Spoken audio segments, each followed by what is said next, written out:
Uh, Good evening, everyone, and welcome to the Monday, December 9th, 2024, 6:30 p.m. land use hearing. Please join us in the Pledge of Allegiance.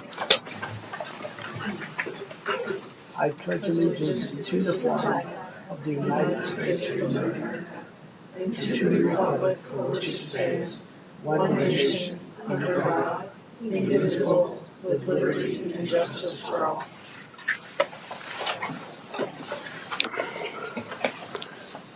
Thank you all very much. Welcome once again. My name is John Kafalis, Commissioner from District 1, joined by my colleagues, Kristen Stevens, residing in District 2, Jody Shudock McNally, residing in District 3. Behind us, we have Lindsay from the Clerk and Recorder's Office, and she is recording this meeting, which of course is a public meeting and is being broadcast, as well as taking notes from the meeting. Across the way, we have one of our assistant county attorneys, Christine Luckison, and then we have various folks in community development, planning, engineering, and all the rest. And at this time, I will, as we've learned to do, we've gotten this down pretty good. I will turn this over to Jenny, who can introduce herself and her colleagues, and we'll go from there.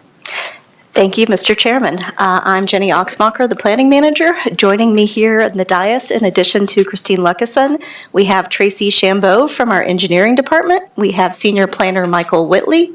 We have our administrative support for this hearing. We have Christina Scrutchins and Ryan Oswaldell.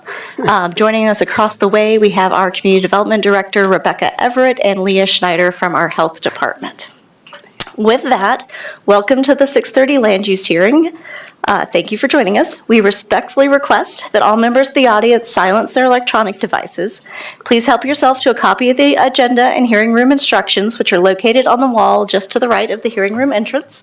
They are also posted on the website at larimer.org/BOCC/commissioners-meetings for any of you joining us online. Since this is a larger hearing, we do have a sign-up sheet for public comments, and we will be imposing, I believe, Mr. Chair, a 3-minute time limit for those comments. And please note, if you are next to speak, please quietly make your way to the front of the room to conserve time. Please wait to speak until recognized by the chair. Please maintain civility, refraining from audience applause, comments, or disruptions, whether positive or negative.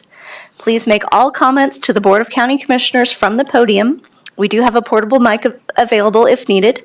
Please state your name at the beginning of your comments and provide the spelling of your name if it's unique. Please speak directly into the microphone so that remote participants may hear. Questions may be asked during your testimony, but will not be answered at that time. Upon request, we have assisted listening devices available for the hearing impaired. For those of you on Zoom, attendees will be muted until they're recognized by the chair. When it is your turn to speak, the moderator will ask you to unmute and begin testimony. Please clearly state your name and spell it once again if it's unique, then proceed to your comments. If you are watching the proceedings on another device or another person is on Zoom near you, please silence those devices before unmuting yourself. Thank you. Thank you very much, Jenny. And just to supplement a little bit what you just stated, the item before us is one discussion item, and that is the Mustang Mountain Coaster Expansion Change in Character of a Non-Conforming Use, file number 24-Zone 3615. That is the matter before us, and so people understand when we have a discussion item, it is a full hearing, which means that we will have a presentation from staff, from Michael, I think primarily. The commissioners have the opportunity to ask questions of staff, and then we would go to the applicants, and the applicants would have a certain amount of time to make their case. Then we would open it up to public comment, and then ultimately we would close public comment, and folks in person, folks online will have the opportunity to offer public comment. Once we close public comment, the applicants have an opportunity to rebuttal or respond. And then, of course, we can ask additional questions. And then at some point in the process, we will deliberate and do our best to make an informed decision. That's how it generally works when all is well. So, with that, I would like to now turn it over to our senior planner, Michael. Thank you very much. Yes, good evening. I'm Michael Whitley, Senior Planner with the Larimer County Planning Division, and I will pull up my presentation here.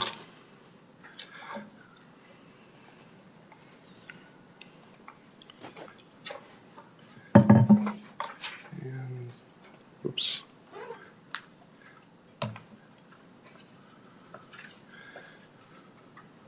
Just trying to get my on-screen laser pointer, but it doesn't appear to want to cooperate, so I'll just go on without that. So, as you mentioned, this is the Mustang Mountain Coaster expansion / changing character of a non-conforming use. The request is approval of a one-time expansion / changing character of the Mustang Mountain Coaster use consisting of the expansion of the parking lot and approval of a 20 by 20 foot observation deck. I will note that in the request proposal in the staff report and then throughout the report, there's also reference to a request to add exterior lighting consisting of 3 exterior light poles and then some additional wall pack lighting. I discovered through conversation with the applicant just today that actually, although it's unclear in the application materials, those exterior light poles and the other exterior lighting were already installed and actually were part of the original development plan. So although we do have some proposed conditions of approval regarding exterior lighting, that lighting has been approved and installed. So that's not a part of this application any further, except for the extent that we propose some conditions of approval for compliance with current standards and then also to kind of mitigate some of the impacts of exterior lighting. So the applicant is Greg Hecker with Yakutat Land Company, and the property owner is Yakutat Land Company.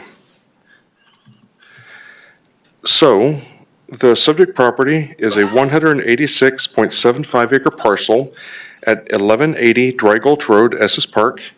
That is located northeast of the intersection of Dry Gulch Road and Highway 34, as indicated on this vicinity map. The property is owned EVRE1, that is Estes Valley Rural Estate, and the property is within the Estes Valley planning area. So the Estes Mountain Coaster Development Plan was approved by the Town of Estes Park Community Development Director on August 6th, 2018, and that approval letter can be found as Attachment B in your staff, which can be found as Attachment B, which starts on page 14 of the staff report. That approval, the approved development plan, consists of a mountain coaster, a 19-space parking lot, a building containing a ticket office and restrooms, and a storage building. There was a shuttle system that was proposed to bring customers from a 38-space off-site parking lot to the property, and that plan, again, can be found in the packet as Attachment C, starting on page 18. And so to give you a high-level overview of the development plan, Dry Gulch Road is located to the west. There's an access to the site and the driveway interior. The coaster, excuse me.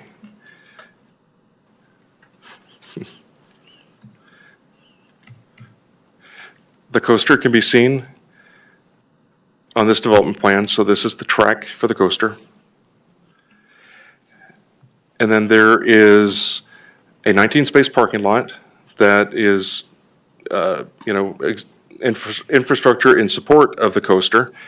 There's the ticket office, restroom, and then storage building. So those are the main features of the development plan.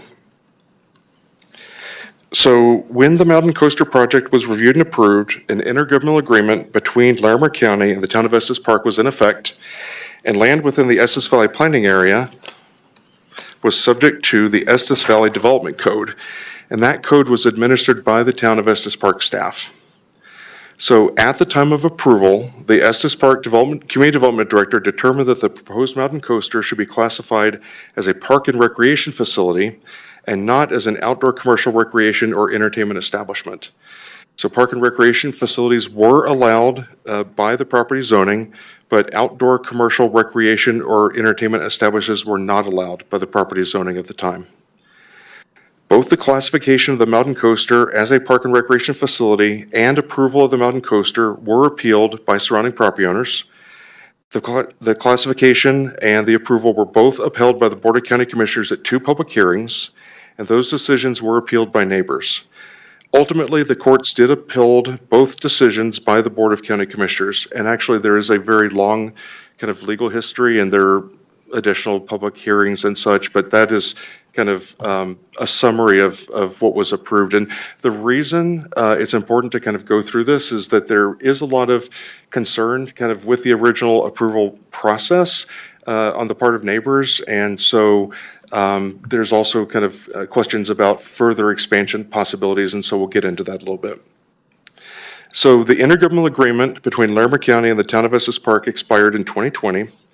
And administrative approvals on unincorporated properties within the Estes Valley Planning Area are now approved or denied by the Larimer County Community Development Director. The Land Use Code defines a non-conforming use as a use that does not conform with the requirements of this code, being the Land Use Code, but did conform with all applicable zoning requirements at the time of adoption, revision, or amendment of this code.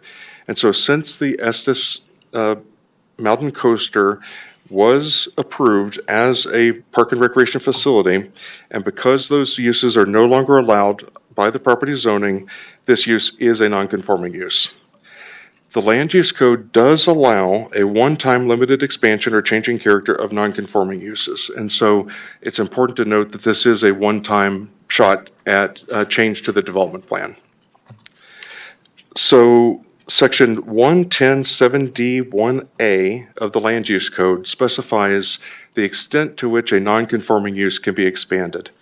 So, as I mentioned, it's a one-time expansion, and so what the code says is the extended, expanded, enlarged, or changed use, building, or structure will not be more than 2,000 square feet, or, and that's an important or, 50% larger or more intense than the initial use, building, or structure as measured by indoor area and/or outdoor use area, or as measured by other means deemed applicable by the director or the county commissioners.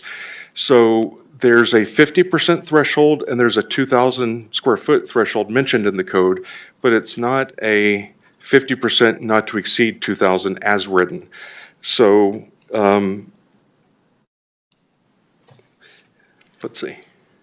This application currently under review is a request for a one-time expansion that consists of expanding the 19-space parking lot serving the coaster by adding 50 additional parking spaces, including 1 ADA compliant space and 7 electric vehicles capable spaces. It also is a retroactive approval of a 20 by 20 foot observation deck adjacent to the parking lot. So that observation deck, which has been constructed, was not part of the original development plan and was constructed without a building permit. So in addition, actually I'll back up. So here is the proposed site plan, and the new 50 parking spaces are located here, kind of on the periphery of the existing access and circulation area. The existing deck is located here, and the existing parking lot and access drive is paved, and the proposed additional parking, and sorry, I failed to highlight this area, which is also additional parking, would also be paved. So there is also, and this was brought to my attention by the Code Compliance Office this morning, there's also an area that was paved without kind of review or approval by the county adjacent to that deck, and it appears to have been added after the deck was constructed. So that area is highlighted here, and this was just to be an undisturbed area. But as you can see from this existing picture, that was paved over. And so staff does not have a specific recommendation of approval with regards to that area, but the board, should they decide that they want to approve this application, could establish conditions of approval for the use or lack of use of that area. So currently there is a shuttle system in use that transports customers transports customers from a remote lot at the intersection of Dry Gulch Road and Highway 34, and the applicant's operation plan includes the continued use of the shuttle and on an as-needed basis. And we have some conditions that we are proposing with regards to the shuttle. So, the land use code has provisions that guide the review and approval of these types of applications for expansions or changes of character to a non-conforming use. And so what the code says is that following the initial referral and review period, the community development director has several options with regards to disposition of the application. So the community development director has the option of approving with or without conditions the application. They have the option of requiring modifications based on referral agency comments and/or comments from the public. They have the ability to require a public hearing based on unresolved neighborhood comments or concerns, or they have the ability to deny the application based on the inability to comply with the land use code. So after the initial review of this application, the community development director did determine that we would require modifications to the application materials, primarily with regards to traffic, because there were a lot of concerns that were raised by the public regarding traffic and parking related issues. So the applicant did revise their application materials. They did a traffic impact study. They resubmitted it. We provided additional public notice that the traffic study had been resubmitted. We re-reviewed it. And at the end of that second review, based on unresolved concerns, the community development director did determine that a public hearing would be required for the decision on this application. So the applicant did address concerns from their perspective, in terms of what they, kind of perceived to be the solution to the traffic issue and the parking issue. The unresolved concerns is just a disagreement as to the satisfaction of that proposed solution. So that's why this hearing is being held this evening to kind of consider the application. And because there's disagreement, rather than make the decision at the staff level, we do have, we deferred that approval or denial to the Board of County Commissioners. So, I would like to address a few additional items. So, as a part of the application materials, there was a revision based on staff comments for some overflow parking and storage areas. So, the initial application showed these areas to the north and east of the ticket office and the existing parking lot. They showed those as overflow parking. Staff directed the applicant to either kind of show it as a formal parking expansion or get rid of the overflow parking. The revised application materials proposed to use these as storage areas, but through additional conversations, the applicant has agreed to not use these areas at all, except for access to additional areas on the property and access to other properties. So there are kind of pathways that lead to the north and also pathways that lead to the east. And so we are okay with leaving those accesses, kind of to and through the property, but those areas are not to be used for storage, for overflow parking, et cetera. And we do propose a condition of approval that would revegetate those areas or further restrict the area so that it can't be used for, again, overflow parking or storage. Also, according to the applicant's frequently asked questions sheet, which can be found as attachment F, Sombrero Stables operated chuck wagon dinner rides on the subject property starting in the 60s, and they only ceased those operations in 2019. And according to the application materials, they have no proposal or they have no plans for continuing those chuck wagon dinner rides. Staff originally proposed a condition of approval that those rides would be discontinued, but based on conversations with the county attorney staff, we decided to strike that condition, but we did want to put on record that because those were not an authorized, they never went through a formal approval process, and that they were not an authorized use, and they've been discontinued for more than 12 months, they cannot be reestablished. So we wanted to put on record that those chuck wagon dinner rides can't be reestablished, but it was deemed inappropriate to add that as a condition of approval since it's a requirement of the code anyway. So there has been extensive public comment on this application. The applicant did hold an optional neighborhood meeting on April 17th of this year, which was attended by approximately 40 people. We did send notice of the application to property owners within 500 feet, but we've heard from property owners from well beyond that.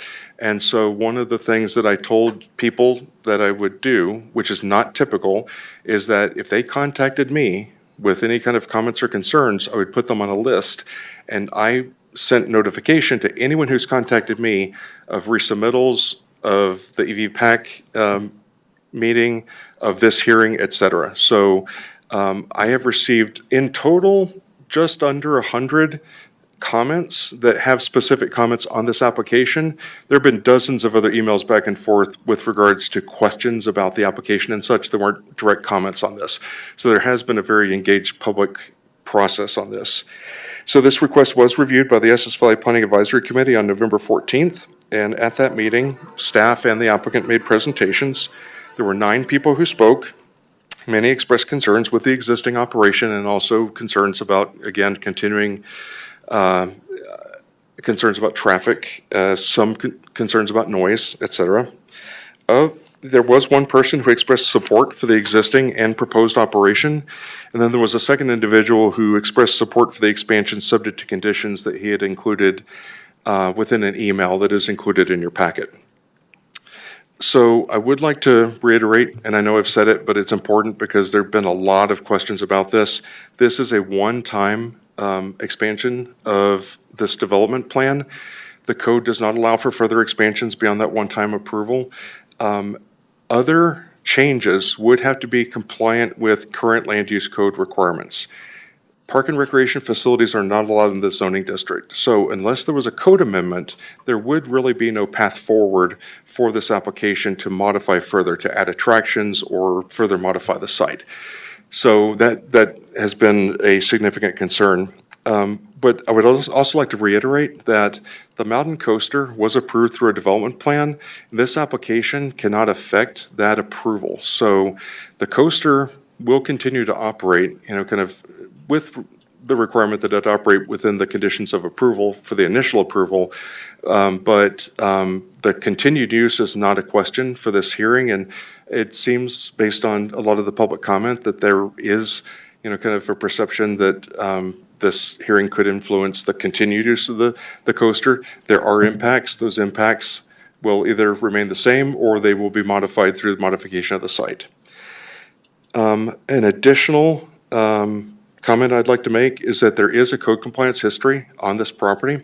There have been public concerns and public complaints. There is an active code compliance case on this property.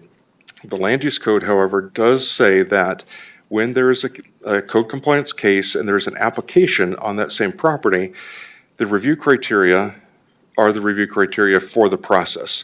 So the presence of a code compliance case is not to be used as a condition, as a criteria for approval or denial, although a history of compliance or non-compliance can be used to establish conditions of approval.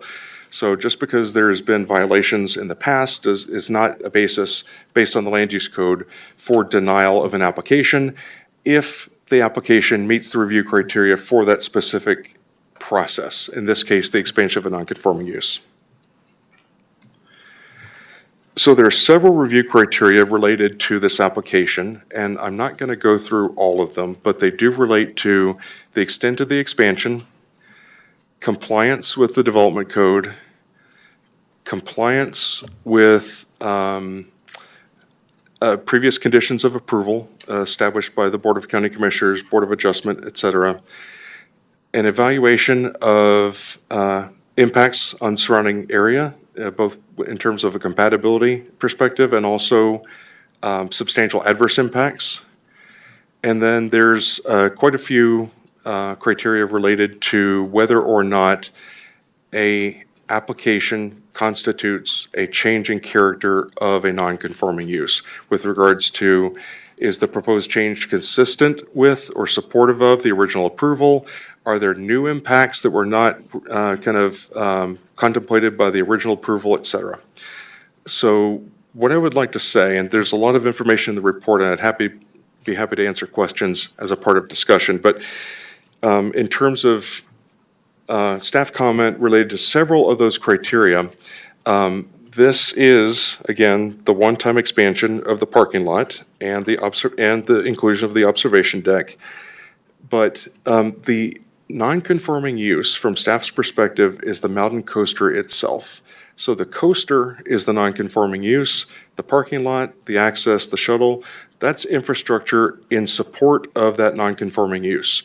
So staff's perspective is this is an expansion of the infrastructure, but it's not an expansion of the actual mountain coaster use itself. It does not extend or enlarge the coaster track. It wouldn't expand the number of people served by the mountain coaster. It would not expand the hours of operation. With regard to the hours of operation, there are several documents in the original file that discuss hours of operation. One of them says the hours of operation will cease at 7. One of them says the operation shall cease at 8. One says 8 or 9. There are several references to dusk. So it appears that the intent of the original approval was to cap it somewhere between 7 and 9, but then also that this not be a nighttime operation. So we do have a proposed condition of approval with regards to hours of operation that would memorialize the conditions, memorialize as a condition hours of operation to make it clear when the coaster can and cannot be operated. There have been in the past concerns about nighttime operations beyond the 8 or 9 o'clock cutoff. Those have been ceased, but that is informing the condition of approval. So, according to the applicant's frequently asked questions sheet, the coaster currently has 50 off-site parking spaces, again, located at the intersection of 34 and Dry Creek Road. What happens, according to the applicant's project description, is that customers are directed to the primary property initially. So everyone drives up to the mountain coaster property. If the parking lot is full, then according to the applicant's project description again, the customer is directed to the off-site parking lot, and they're often followed by a shuttle. The shuttle picks up that customer, takes them back to the property, and then after they ride the coaster, takes them back to the off-site parking lot. So, as analyzed by the traffic study that was submitted by the applicant, given that operation and given the proposed on-site expansion of the parking, expanding the on-site parking would reduce traffic on Dry Creek Road. One of the conditions of approval to ensure that that remains consistent is that the use of the shuttle be discontinued. The applicant does propose to continue to use the shuttle. First, it was on an as-needed basis, and then after we informed the applicant that we would propose a condition of approval that said the use of the shuttle would be discontinued. They requested that it be utilized for RVs and large vehicles. We did tell the applicant that they have the ability to request that of the board, but staff's recommendation remains the same, that the shuttle be discontinued. Just for consistency purposes and for enforcement purposes, it's a lot easier to know whether or not a shuttle's operating rather than under what circumstances the shuttle's operating. So, another frequent concern expressed by neighbors is noise. Noise should be unaffected by the proposed parking lot expansion and addition of the deck. So, again, this proposed application would not change the number of visitors, it would not change the hours of operation, it should not change that element of the request. So, again, I'd be happy to circle back to any of those kind of criteria. But we do find that the application does comply with the applicable criteria. So the application would not extend, expand, enlarge, or change the use 50% or larger or more intensely than the initial use. It would comply with all applicable requirements of the land use code to the maximum extent practicable. Would comply with all conditions of approval imposed by the county commissioners, the Board of Adjustment, or Flood Review Board under another approval process authorized by the Land Use Code. It would not decrease the compatibility of the existing use with existing or allowed uses in the surrounding area. Would not result in a substantial adverse impact on other properties in the vicinity of the subject property. Would not change the location, nature, volume, intensity, frequency, quality, or degree of the mountain coaster use. would not be a change in the activity, products, or services offered on the property, and would reflect the nature and purpose of the prior use or structure. The Development Services Team and the Estes Valley Planning Advisory Committee do recommend approval of the Mountain Coaster expansion/change of character of a nonconforming use, file 24 Zone 3615. Now, this is also where this application is unusual/unique. The Estes Valley Planning Advisory Committee did recommend 6 conditions of approval that are found on your slide and also in your packet. Staff has a different set of proposed conditions. And so what we defer to the board is whether or not, of course, to approve or deny the application, but then should the board approve the application, we defer to the board in terms of which conditions they would like to impose. So both sets of conditions can be found in the staff packet.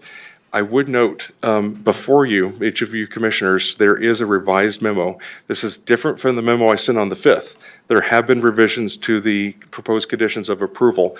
The revised conditions are before you in the memo, and they are also reflected on this slide for your review, and you do have a printout of the PowerPoint presentation. So I know I went into quite a bit of detail, but I'd be happy to answer any questions.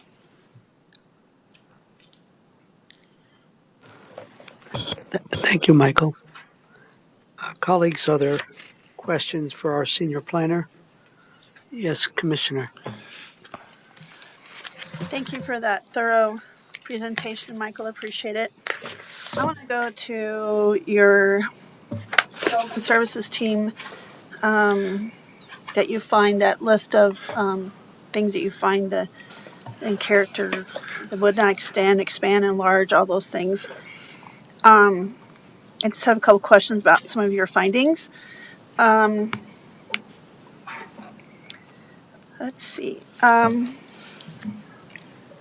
of the first questions is, could you explain kind of the staff's thinking or how you came to that conclusion that this would not decrease the compatibility of the existing use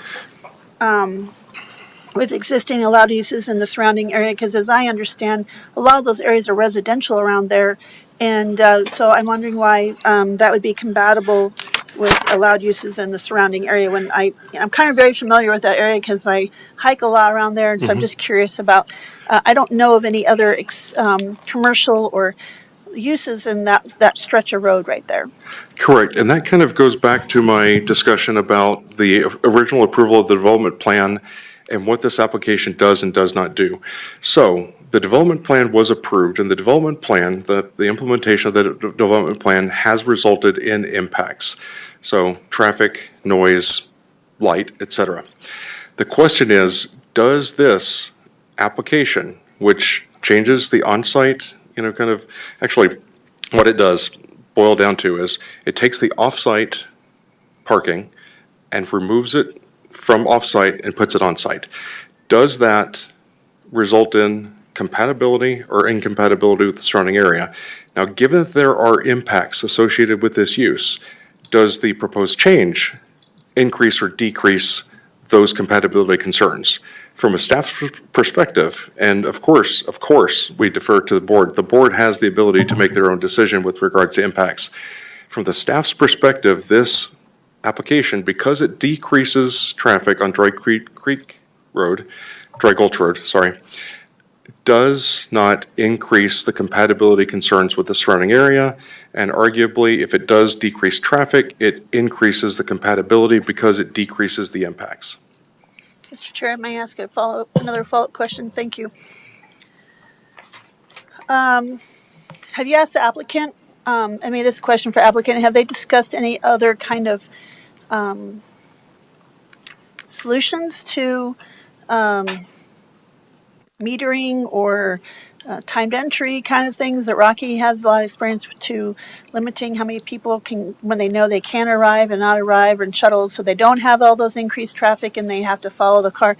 Did you discuss that? Have they experimented or thought about other innovative ways to address visitors coming? We have not had that specific conversation with the applicant, and I would have the applicant address that as a part of his presentation. And can you further expand staff's thought process about that really it's just the track of the mountain coaster, not the following infrastructure that is the only the really the track is to be considered whether be expanding or not. That's staying the same versus the infrastructure. Can you explain a little bit more on that again? So big picture, the use itself is the mountain coaster use. So the mountain coaster consists of the track and then the infrastructure that supports that use. So this is an expansion of sorts. It's an expansion of the infrastructure in support of that mountain coaster, but it is not an expansion of the actual mountain coaster itself. It's not an expansion of the track. It's not an expansion of the hours of operation. It's not an expansion by, any kind of deliberate means, the number of customers that can be served by the mountain coaster. So that's what we mean by it's not an expansion of the mountain coaster itself. It is an expansion of sorts of the infrastructure associated with that. And again, the board does have the ability to use their own judgment to kind of determine what are the elements of the nonconforming use and whether or not the proposal does or does not comply with the applicable review criteria. Okay, I'll leave that there for now. Thank you. Thank you. Thank you, Commissioner Stevens. Okay, thank you. I have a few questions, Yes. and some of these might be deferred to the applicant, but I'll give it a shot. So, I guess my question is, can you provide some additional context for the original approval in 2018 by the Estes Park Community Development Director? And this was in some of the public comments, and I have a recollection of back then, but it is unusual to request 19 spaces. Yes. So I'm wondering if you would provide some additional context within your purview, and also did that approval? I understand that approval was for 19 spaces for the mountain coaster, as well as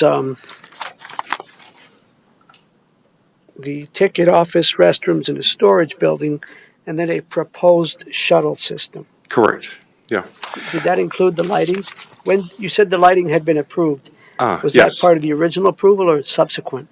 Original. And so, that's not immediately, kind of obvious looking at the application materials, but the exterior light poles are shown on well, actually, I'll backtrack that.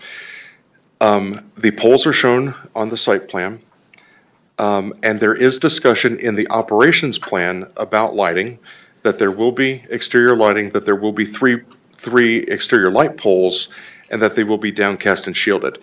Where I got confused is that information was lifted directly from that original operation plan and put into the proposed 2024 operations plan. The wording made it sound like it was new exterior lighting, and that's partially because it was kind of taken from previous application materials that were put together before, kind of the lighting was installed. So that was my error, but we did kind of determine that. But, do you have a further? No, that answers that. Thank you. But I suppose additional context for the approval and your understanding of why, at the time, 19 spaces were approved, which is an unusual number. That is an unusual number. So, back in 2018, when this was originally proposed, it was proposed under the Estes Valley Development Code, which is a document that no longer exists. That was a document that was adopted with the joint operating and zoning administration intergovernmental agreement. And what the code specified was that park and recreation facilities, and I don't know if that generalized to other public uses or, kind of what other uses, but in this specific circumstance, if it contained 20 or more parking spaces, and I'm not sure if it's more than 20 or 20 or more, but 20 was in there. So if it was 20 or more than 20, I'm not sure exactly which, it would require a public hearing with the Planning Commission, the Estes Valley Planning Commission. At 19 parking spaces, it was an administrative approval. So I can't speculate as to the motives of the applicant, but it was submitted as 19 on-site parking spaces, 36 off-site. The director at the time made the determination that that was consistent with the land use code and that the director determined that he had the authority to approve it administratively. Again, that approval was appealed. It was appealed to the Board of County Commissioners. It was upheld by the Board of County Commissioners. It was appealed to court. The courts ultimately, and there were multiple court hearings on this, ultimately the court did find that the Board of County Commissioners appropriately approved the Mountain Coaster based on the code that we had at the time. Thank you, Michael. Just a couple more, if I may. And good segue into my next question regarding your presentation and what you just stated. When did the appeals get approved by the Board of County Commissioners? What years or? I believe that was 2019. It was either 2018 or 2019. I don't have those exact dates in front of me. I was at those hearings, and I remember them very well, but exact dates I don't have at my fingertips. And then ultimately, the decision to uphold by the Board of County Commissioners, some of the property owners appealed that through the court system. Correct. And they upheld the decision of the Board of County Commissioners. Correct. It would be helpful for me to know if it was 2018 or 2019. Okay, I believe Christine is Okay, looking shall that I up. continue with my questions while Christine looks for that? One of the things that struck me about all this is that there appears to be a history of code violations or things being done without approval. For example, the unpermitted deck. I'm curious why that occurred. For example, nighttime operations when I understand that that was not supposed to occur. I mean, there's a list of code violations, and I know it went back and forth regarding additional recreational activities such as a petting zoo, such as perhaps chuck wagon rides. And of course, in our packet, we've seen photographs of both, although it's been stated by the applicant that those don't occur or they occur at the horse riding at the sombrero. So given that there's and even the overflow parking, I believe that wasn't approved. Or as you mentioned, regarding the deck, there was a paved area that wasn't. So there's a bit of a history here. And what I'm trying to get at is that should not inform our decision based on review criteria. But I thought you said that past violations can be used as the basis of perhaps additional conditions of approval. Could you help me understand? There's a bit of a track record here that's not ideal, in my opinion. Yes. And how does that inform what needs to happen here? Certainly.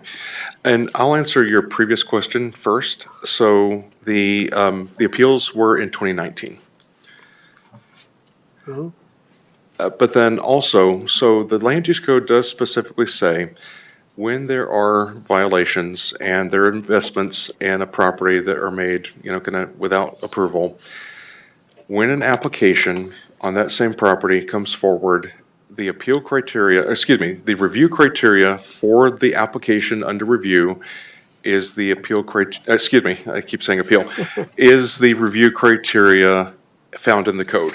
So what that tells me is that when the board evaluates this application, what should be used is the review criteria for this application, which is the expansion of a non-conforming use and a change of character, without regard to a history of compliance, but, and kind of the board again has their discretion in terms of determining whether or not it does or does not comply with the review criteria. But if they do find that it does comply and they want to establish conditions of approval, given, kind of a known track record, the board does have the ability to craft conditions of approval to ensure compliance or to establish parameters under which the operation can continue. Thank you. May I continue a bit more? Commissioner Stevens, you okay with that? So regarding, and maybe this is a question for the applicant, but the request is for, currently there are 19 parking spaces. An overflow parking was established. I think it's paved. It's The not. overflow parking was not paved. And I guess related to that, is that a matter of interpretation? Because could that be construed as a, I mean, that's our call, I suppose, whether that's considered a one-time expansion of the infrastructure. Yes, and actually that's been raised several times by several different people from the public. What the code says is that there can be a one-time expansion approval. So, again, going back to, there's been all sorts of changes. They have one ability to formally come back and formally request a modification to their development plan. Without regard to what actually happened on the property, they have one opportunity for a formal modification to the development plan. That doesn't say, that does not address what has or has not occurred on the property out of compliance with the development plan. So, this development plan proposal modification is their one-time shot. Anything beyond that requires, again, compliance with current code requirements. Because this use is not allowed by the code, unless the land use code is amended, there would not be a path forward for further modifications to the development plan. And I'll answer a question you haven't asked, but someone else did. So someone asked the question, what about a planned development?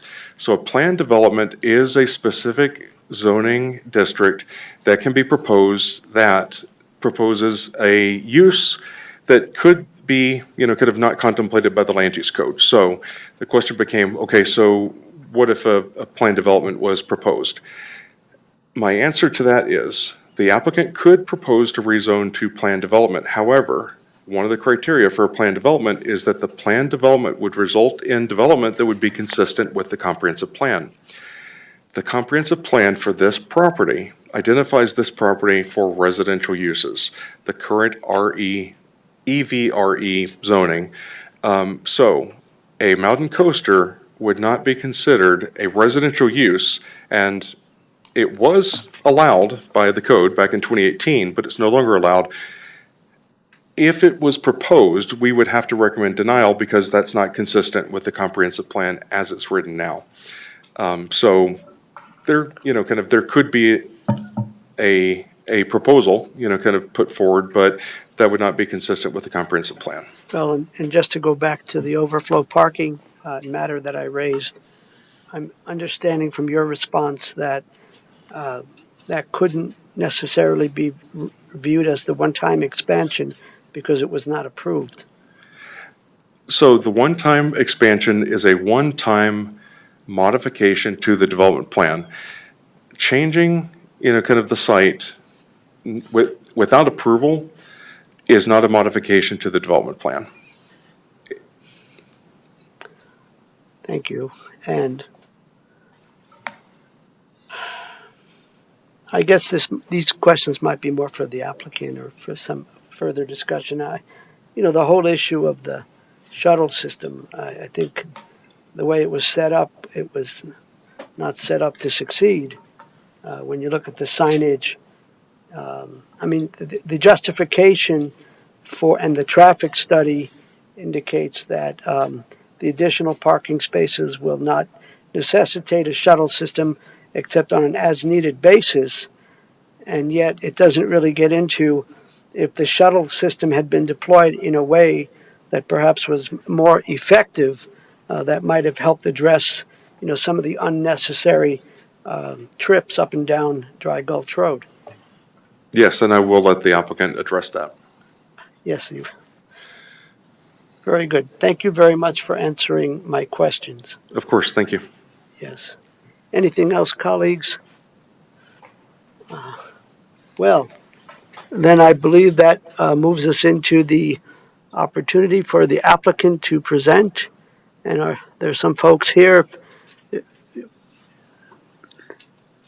If you would be kind enough to identify yourself, and I'd like to ask, there's certain time parameters. How much time do you think you need here?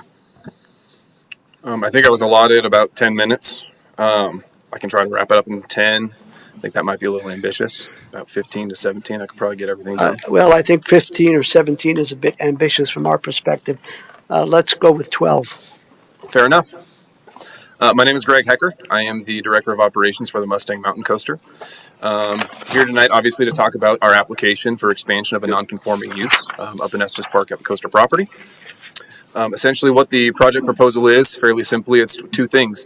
Number one, it's a parking lot expansion of an additional 50 spaces on site. And as Michael said, it's essentially a shifting of our off-site spaces to on-site.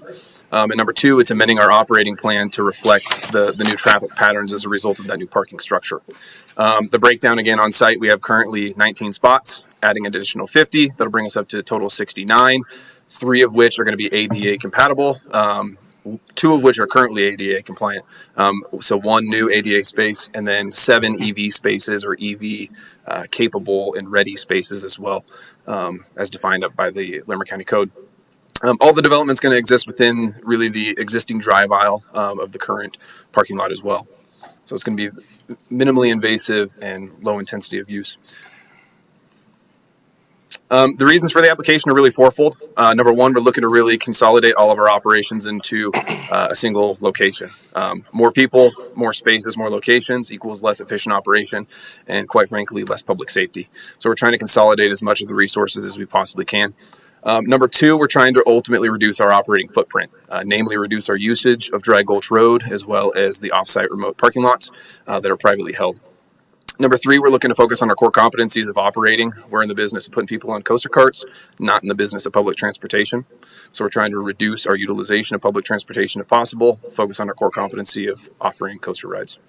And number four, again, looking to modify and amend our operating plan to be consistent then with the new traffic patterns, the parking structure, so that everything is consistent, compatible, compliant, and up to date. Throughout this application process, there's been a number of public concerns. I'm going to kind of breeze through these pretty quickly. These are the top 10 that we identified, and here's just some brief solutions that we identified.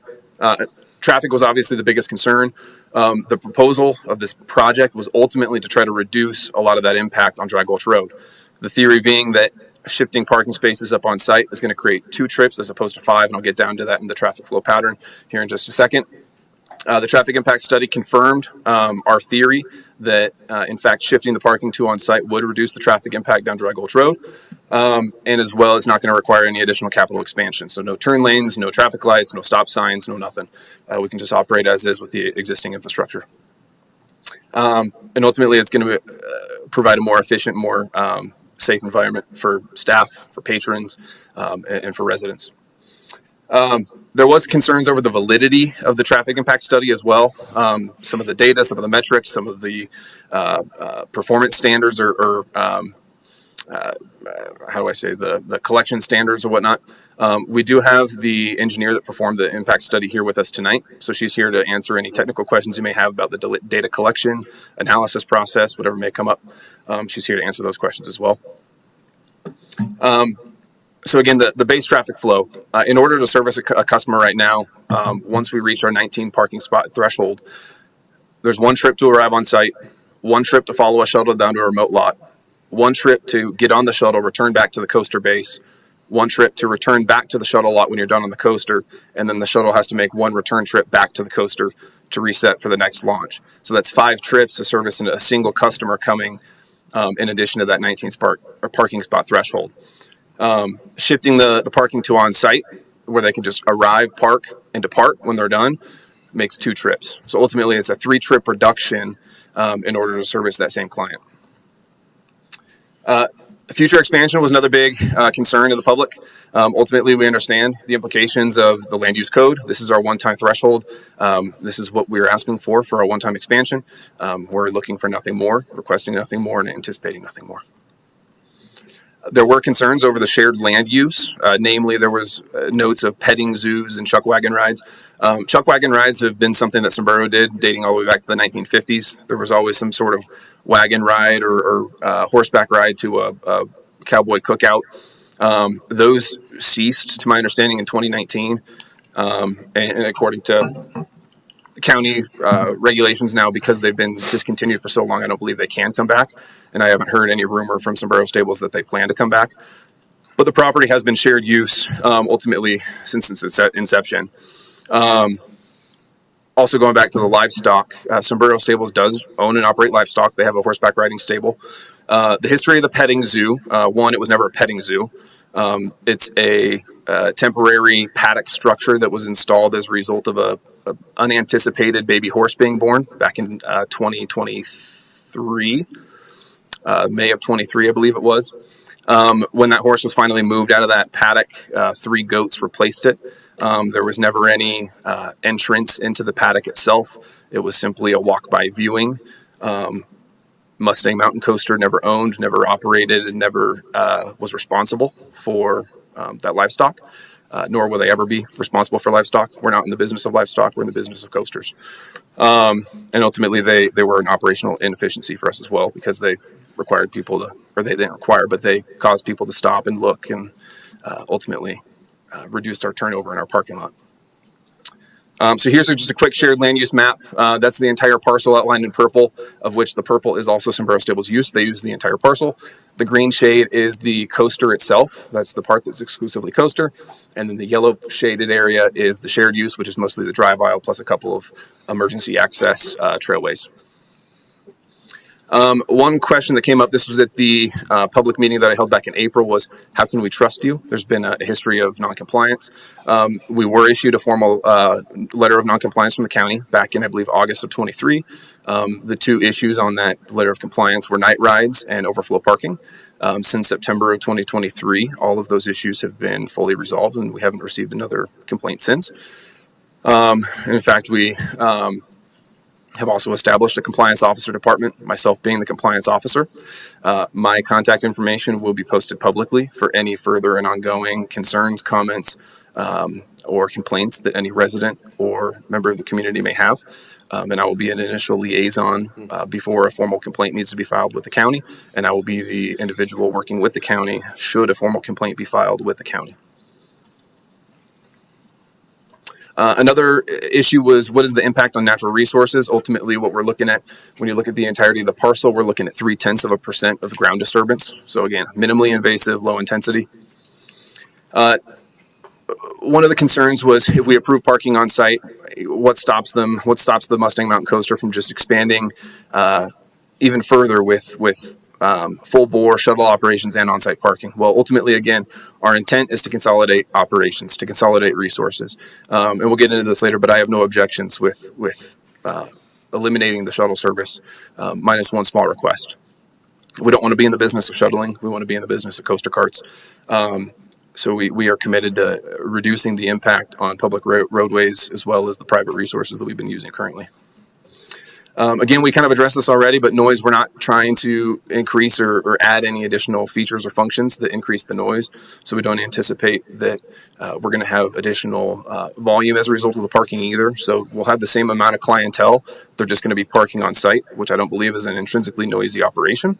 But we're not trying to propose anything that will increase or add any additional noise. There's been concern over the overflow and Connex storage box. I talked with Michael about this prior to the EVPAC meeting, but we have a temporary Connex box that we utilize for some maintenance supplies and operational storage that will be removed. And then there's overflow parking areas circled in the blue. Those are going to be discontinued for all use. They haven't been in use since August 2023. I do have a couple questions about how we want to address the revegetation of those areas, since some of them were never vegetated in the first place. But we can get to that during the question and answer. Again, chuck wagons and night rides. Chuck wagons aren't coming back. Night rides aren't coming back. We're committed to the hours of operations that are stated. And then there were some other concerns about why 50 spaces, what justifies the need for 50 spaces, and ultimately it's what we currently have off-site and what currently fits along the existing drive aisle. So that's where the number really came from. There was a lot of concern over, the traffic impact study doesn't demand 50 spaces, so why should we be allotted 50 spaces? Well, to my knowledge, I don't know that there's anything in the county code that requires a justification for the number of spots. We just asked for 50 because that's what fits, and that's what we currently have off-site. So that's where the number really came from. Really, these are the contingencies from the staff. I know they've been amended really since I put this together, but ultimately we have no objections. The two things that I would request in terms of the shuttles, we would like to discontinue shuttles for regular public use. So to the common patron, that makes total sense to us, and we're committed to abiding by that. We do have about 10 to 15 large recreational vehicles, public and private buses, motor homes, trailers that come to the property. So about 10 to 15 of those each week that don't fit in conventional parking spaces. So if we don't have an allotment for the overflow parking on site, our only option to service that customer is to send them to a remote lot and shuttle them. Without the shuttle contingency for that customer, we essentially have to turn them away. So that would be our conditional request would be, could we use the shuttles on a special occasion for either those large vehicles, and additionally, could we park staff off-site and shuttle our staff in each day? So those would be the two considerations about the shuttle. The other consideration is the revegetation areas. So if we go back to this map, the most ovular circle on the top left, that area was originally vegetated. It was disturbed, and we're fully committed to revegetating and restabilizing that area. The two other circles that are in blue were originally landscaped with river rock, so they were never actually vegetated. So we would request your guidance on what revegetation and restriction of that area looks like. We do periodically have temporary construction access that goes in that area, particularly for maintenance of the road, because the road is an emergency easement access for Eagle Rock, which is the school adjacent to our property. So it's not uncommon that annually we need large equipment in there to regrade the road, especially after years with large rainfall and washout. So if we don't have access to those areas, getting equipment in that area may be difficult. And if it is revegetated, equipment may trample it. So that would be our other consideration, is how do we define, revegetation of those two areas. Ultimately, we don't have any other objections to any of the staff recommended contingencies for approval, nor do we have any objections really to the EV PAC approval contingencies. They had a couple of interesting definitions that they tried to impose, but I don't know how you want to interpret all of those. But ultimately, we have no objections other than defining those overflow areas and how we go about revegetating them. That's all. Happy to answer any questions you have. Thank you, Greg. Thanks for sticking to the time frame. Colleagues, questions for the applicant, Commissioner Shattuck McNally?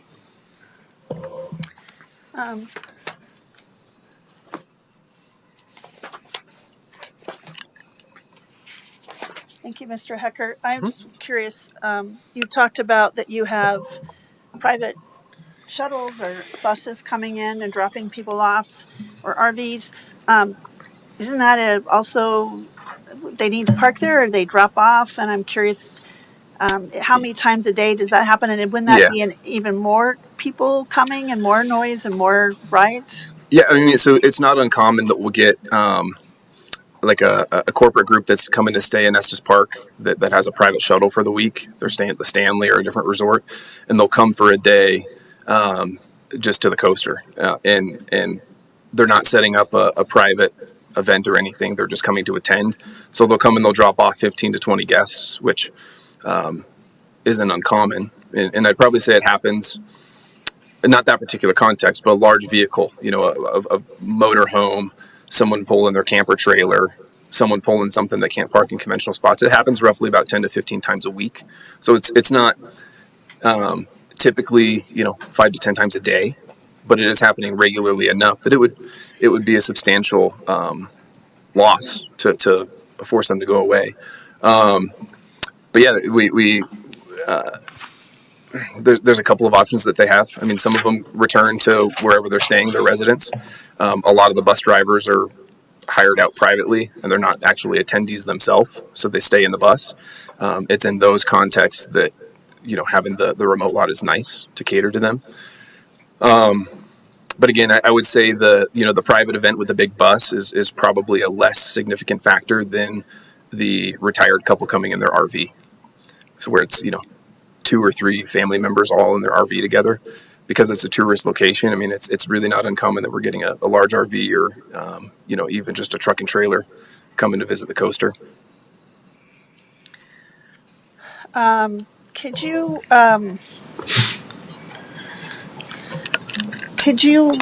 address the whether you have thought of other operations than having 5 trips by a shuttle bus to follow someone up and down and back up? It seems all along that seems very inefficient. Has your operation ever thought of having an online ticket thing to tell people to arrive at a certain time and to advertise that?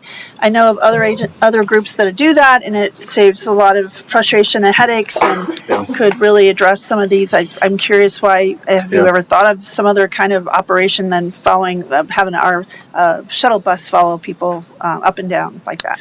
Yeah, no, we've actually thought of a number of different solutions. We've thought about timed entry pretty extensively. The reality is with 19 parking spots, if we're trying to keep everything on site, timed entry, one, it's a dramatic cut to the total amount of volume and capacity that we can cater to in a single day, which we would never want to go to beyond our current operations. I mean, we would keep things as the status quo if that were the only other alternative. We've thought about various different shuttle operations, staging areas. The problem is it requires a lot of additional resources and approvals, getting additional signage, getting additional staffing, getting additional right-of-way access to these remote areas that we don't necessarily own, that are either town, that are either county properties, say like at the intersections of 34 and Dry Gulch, trying to get wayfinding and signage to remote parking lots from there to try to capture traffic on the front end. It's one, challenging logistically, and 2, quite a bit of a traffic hazard. Those were a lot of conversations and dialogues that we had at the beginning of the coaster approval project back in 2018. And a lot of it sounded really good on paper. And then we started working with customers and tourists and realized that directions, wayfinding, signage are largely ineffective. And what we found after 4 years of operating the coaster is that the normal average and very standard tourist is going to go to the location regardless of what you do, what you say, what you advertise. And if you try to capture something on the front end prior to that, you're introducing additional hazards, additional roadblocks, and additional public safety concerns.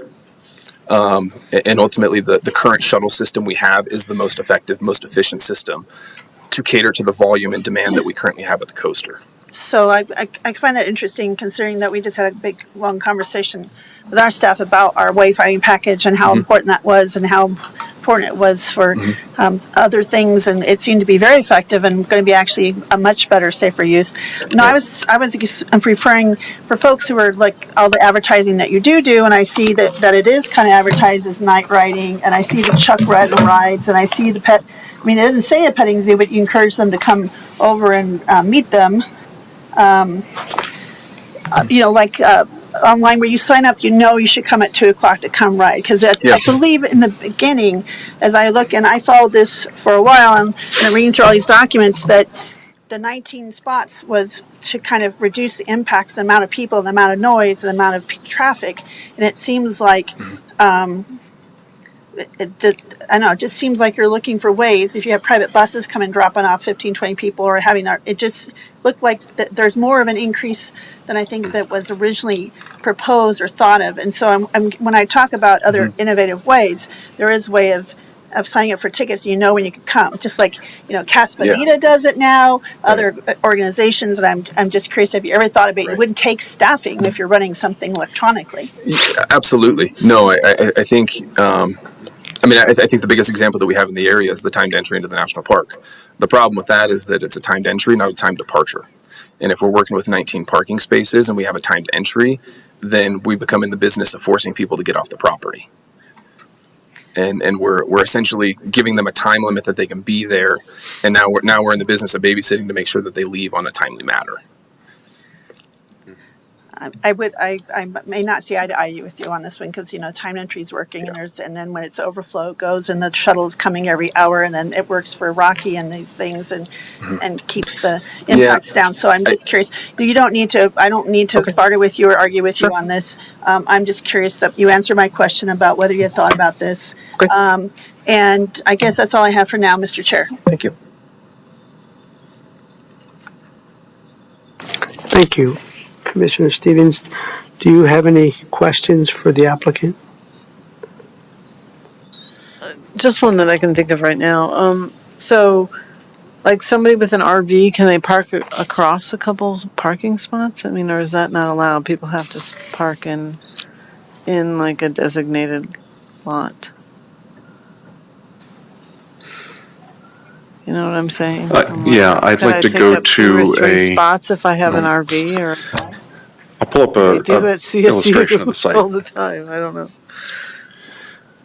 So I'm projecting right now the proposed site plan that shows the proposed expanded parking lot, and neither the existing nor proposed parking has head-in parking that connects, so that it's two spaces back to back. If you'll see, they're all single-length parking spaces, and so I don't think a longer than average vehicle, if you look at the site configuration, would be able to pull forward in a significant amount to take up two spaces if you're following. And just can they park perpendicular? I mean, I don't. The answer is they could, provided that there was the space already right. there. If there were, like, let's say there were 10 open spaces. Right. I could pull in like that and park across spaces. It's okay. I mean, it's. I do want to reiterate that this isn't a hill that we want to die on. I mean, RVs and camper trailers aren't something that I want to push so hard that it becomes a contingent point for the approval or denial of the project. It's just something that I wanted to approach as a potential consideration. If we could still capture that customer, if we could still capture that tourist, that would be great.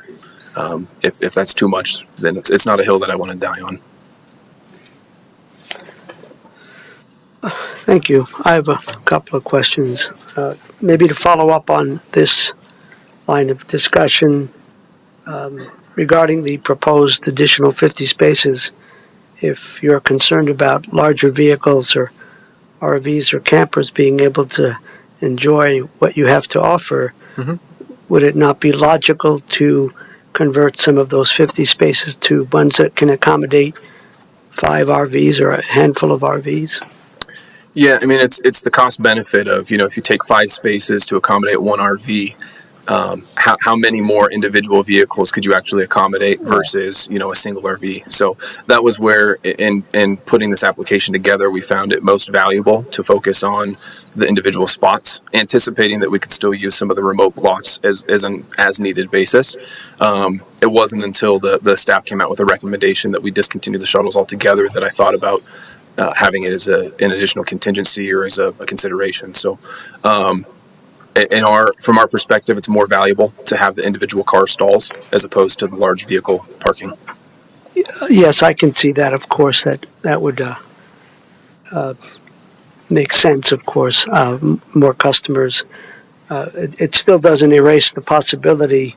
I mean, I'd like to better understand how you're going to prevent, if you're saying that we can't have overflow parking, if you're saying you want space for 10 to 15 RVs when they come, or that seems to be different than what's on the table here. So I'm trying to understand, especially if there's a history of not complying. Sure. How can we feel confident that RVs? Is there going to be a sign that says we cannot accommodate RVs if you want to come and enjoy it? Get on public transit or do something like that. Yeah, I mean, I think ultimately that's your guys' decision. It's your discretion, and we're going to be compliant with whatever you come up with and whatever you decide. Our request was simply, is there a contingency that we could have that we could still accommodate that customer? And if not, then absolutely we'll need signage that, if you're driving an RV, you need to come back in a standard vehicle. Thank you, Greg. Let's go to Michael for a moment. Can you help us here, Michael, at all? Yes, thank you. So one option would be to allow for some additional RV parking spaces on the south end of this drive aisle. So they could maybe be parallel. And so maybe an RV, or there could be a number of spaces that could accommodate 2, 3, 4 RVs at a time. That's just an option that, actually, I give credit to Tracy and Christine for coming up with that. But that would be on top of the 50 proposed spaces? That would be, and again, I'm not saying that that's, that staff's saying that that's the way to go, but that would be an option that the board could consider. Thank you. I'd like to ask a little bit about the shuttle system. I Yep. alluded to this earlier. I'm looking at the photographs that people have provided as matter of public record, saying that 1 mile this way, the Mustang Mountain Coaster, I didn't see any kind of advertising to encourage people to leave their cars there and take the shuttle up to begin with. Can you speak to that, sir? Yeah, absolutely. So I think the big concern from that comes from some of the language in the original operating plan, where it indicated that we were going to try to capture some traffic at those intersections of Dry Gulch and 34 prior to arriving at the coaster. And again, what we found as a result of operating experience, at the coaster with the tourists, it's a very different climate and atmosphere than in a professional setting with signage and wayfinding. A good example of this is I've got over 20 QR codes on site for guests to scan as they're coming from the parking lot to the ticket window for them to sign their release form, and we have about a 60% attrition rate. So a simple sign for them to scan a QR code to sign their release form, they come to the window and they say, "What sign?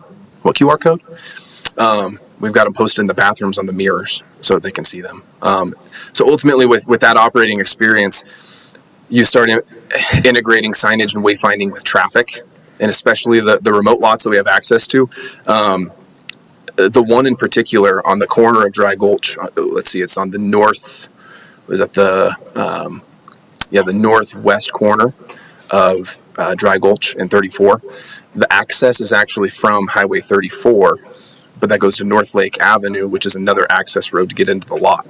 By the time someone sees a sign and wayfinding from that corner of Highway 34 and Dry Gulch, they've already passed the entrance to get into that remote lot. And now we're talking about turnarounds, U-turns on Dry Gulch Road, and now you're talking about public safety concerns, traffic jams, tourists trying to go against their GPS, which is taking them to the coaster site itself, to turn back around to go to a remote parking lot where they saw someone waving a sign. And ultimately, the safest and most effective way that we found to service every client is to send them to the coaster, allow them to follow a shuttle bus.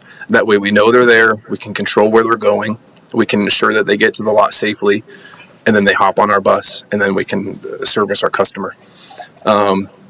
So the reason there's no signage and wayfinding for, park here is, one, the shuttles aren't stationed at those remote lots. They're stationed up at the coaster, ready to take a patron to the remote lot. And two, really, it's a traffic hazard and a public safety concern to try to capture that guest prior to arriving up at the coaster lot itself.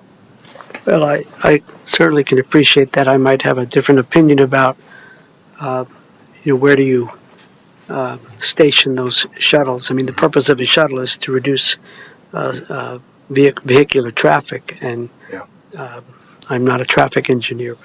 But Yeah, I don't know if an image of the intersection would be helpful, but it's a maze of maneuvering to get into one of those remote lots. Many residents have difficulty finding it, let alone tourists that are using GPS to get to their destination, and it's taking them to the coaster base lot.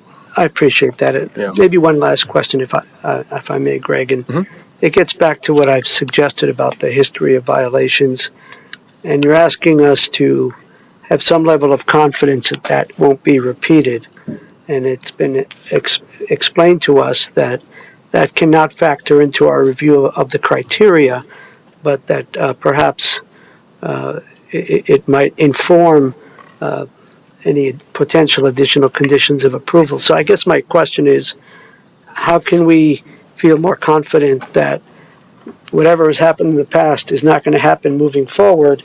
And is there something you can think of, perhaps a condition of approval, that would really focus on enforcement, or would really motivate, incentivize you folks to sort of play by the rules. Yeah, well, to get into a little of the context, I think it's Please, thank you. yeah, there's no question to say that there's a great level of complexity revolving this entire project. It's approval, it's implementation, all of the appeals and lawsuits that happen on the front end of the project. What I would say is that we were issued a formal notice of noncompliance in August of 2023. We've addressed those issues of noncompliance. We've resolved those with county approval and county consideration.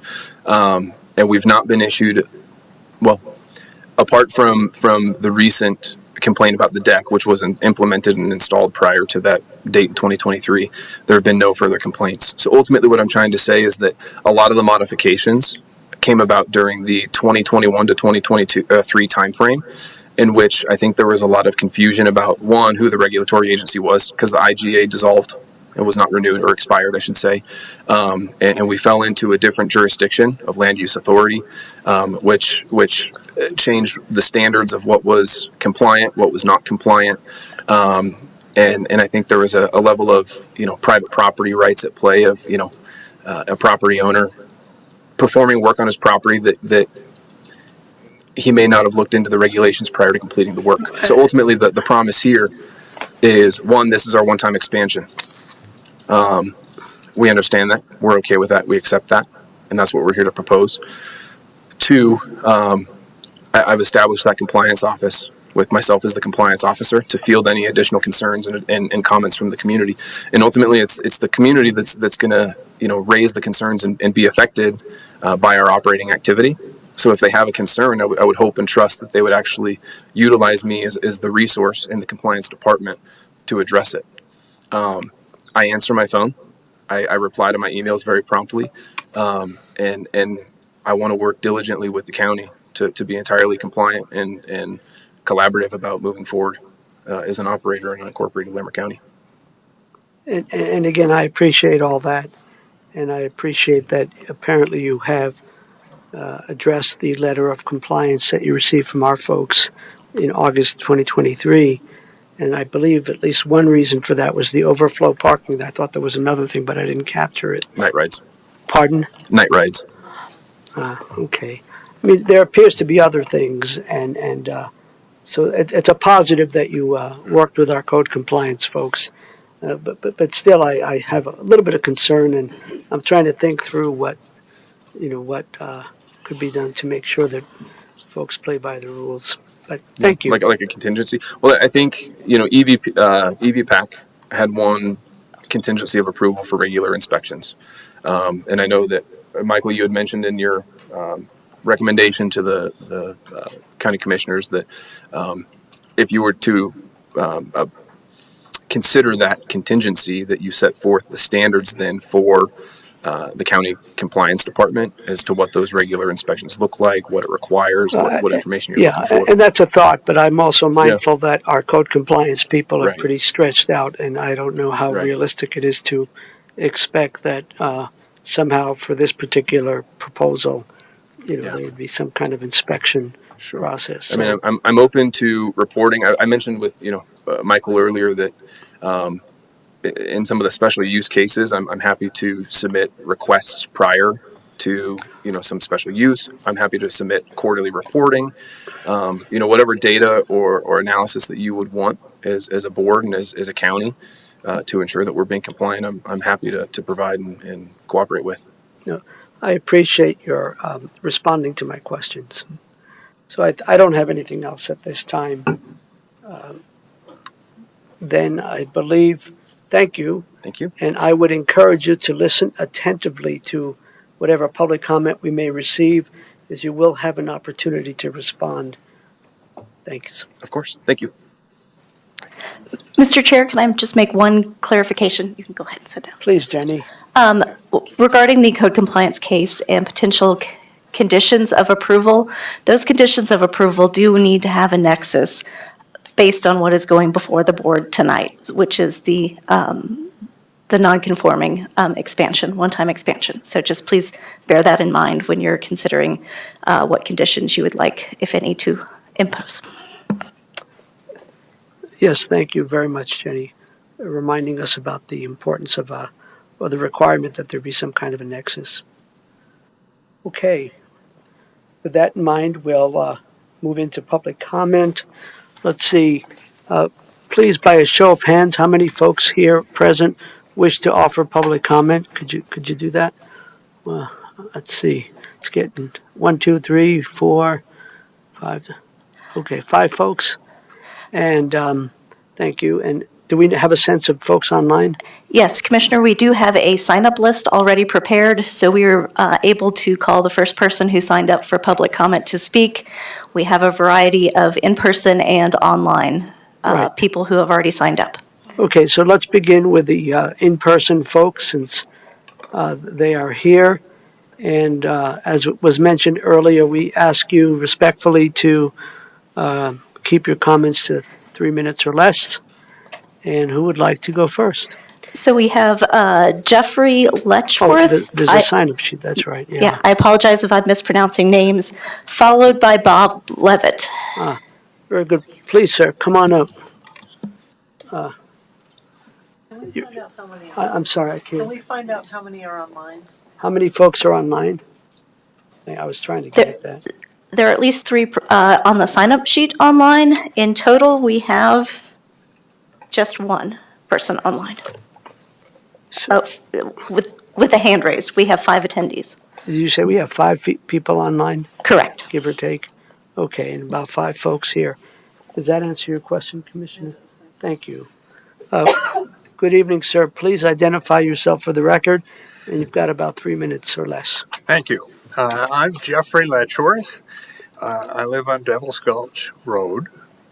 I retired a long time ago from a federal position where I worked with policies, and I bought a property kind of facing the coaster 20 years ago. And I have a question and a suggestion. As I understand the issue on the table today, it is if the county should issue a permit for construction, some of which has already occurred in violation of existing permits. In effect, you are being asked to reward rather than penalize past violations.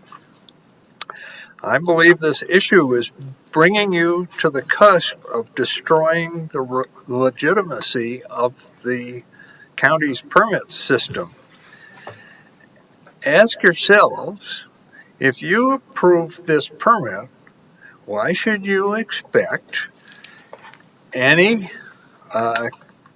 county resident to ever apply for a permit before construction was complete?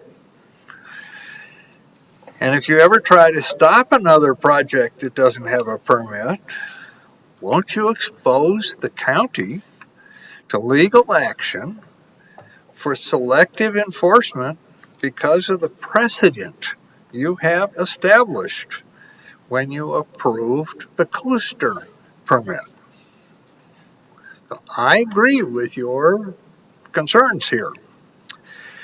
So whatever you think about the coaster itself, I believe you have to deny the permit to maintain the integrity of the county's permit system. Thank you. Jeffrey, thank you, and we will ask staff later to respond to your questions. Mr. Levitt, how do you do? How do you do? Good evening, Commissioners. My name is Bob Levitt, 740 Ramshorn Drive, Estes Park. When I first saw this application for expanded parking at the Mountain Coaster, I thought, why would anyone approve this given the past behavior of the applicant? As you know, we've discussed there are many violations they've had and the open one that they have now. I'm not going to repeat them here in the interest of time. After thinking about this for a while, I have concluded that it's better to approve a one-time expansion of their parking lot together with strict conditions for operation of the coaster. And here's my thinking. First, having clear-cut set of conditions attached to this application as proposed by the county staff will help control the coaster operation and ensure that they follow the rules. I support the conditions proposed by the staff, and I would add one more, that no food or beverage be served on site. Recall that they had a fruit drink truck there. Amenities like food, beverages keep people around longer, taking up parking stalls and perhaps taking more rides. And this is something that you don't want. It's not consistent with the operation. Second, we know that the application is allowed a one-time expansion of a non-conforming use of the mountain coaster. If you turn down the application, they will come back again with another one-time expansion request, and no telling what will be in that one. I feel it's better to make this their one opportunity to change the operation. Third, if you turn down the application, they will go back to doing as they please with no incentive to following the rules. The applicant has said that they have turned over a new leaf. You've heard that here tonight. And they intend to follow the rules, but history suggests they will not do so without enforcement of clear-cut, mandatory rules. The greatest impact of the mountain coaster is on the adjacent residential neighborhoods. For them, the noise is a constant intrusion to the quiet enjoyment of their property. You can't solve that problem here tonight, but you can take steps to reduce or eliminate the additional impact on their operations and the overall intensity of use of the coaster. Along those lines, I'm suggesting no more than a total of 50 cars in the parking lot, that is 31 new ones, together with the 19 that are there now, while continuing to use the shuttle for peak overflow. This is less than the number they're requesting, but it reduces the impact and the intensity of use, I believe. And I like the timed entry proposal as well, along with perhaps online ticketing or even selling tickets, all the tickets at the shuttle site, and then letting people come up from there. Likewise, I think the conditions stated by the county staff report, plus the elimination of food and beverages, are very important and will help reduce the intensity of use. One last comment. Given their history of flouting regulations, if you choose to approve the expanded parking, it should only be done with strict rules and heavy penalties for any violations. The threat of penalties is the only way you can ensure that they will comply. Thank you. Thank you, Bob. Who's next on the sign-up, Jenny? Next, we have John Gelhausen, and next would be Janet Gelhausen.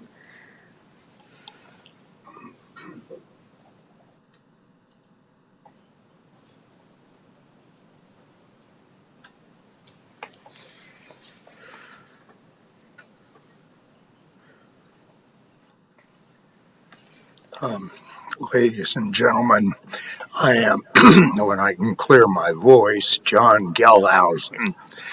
I live across the road from the coaster.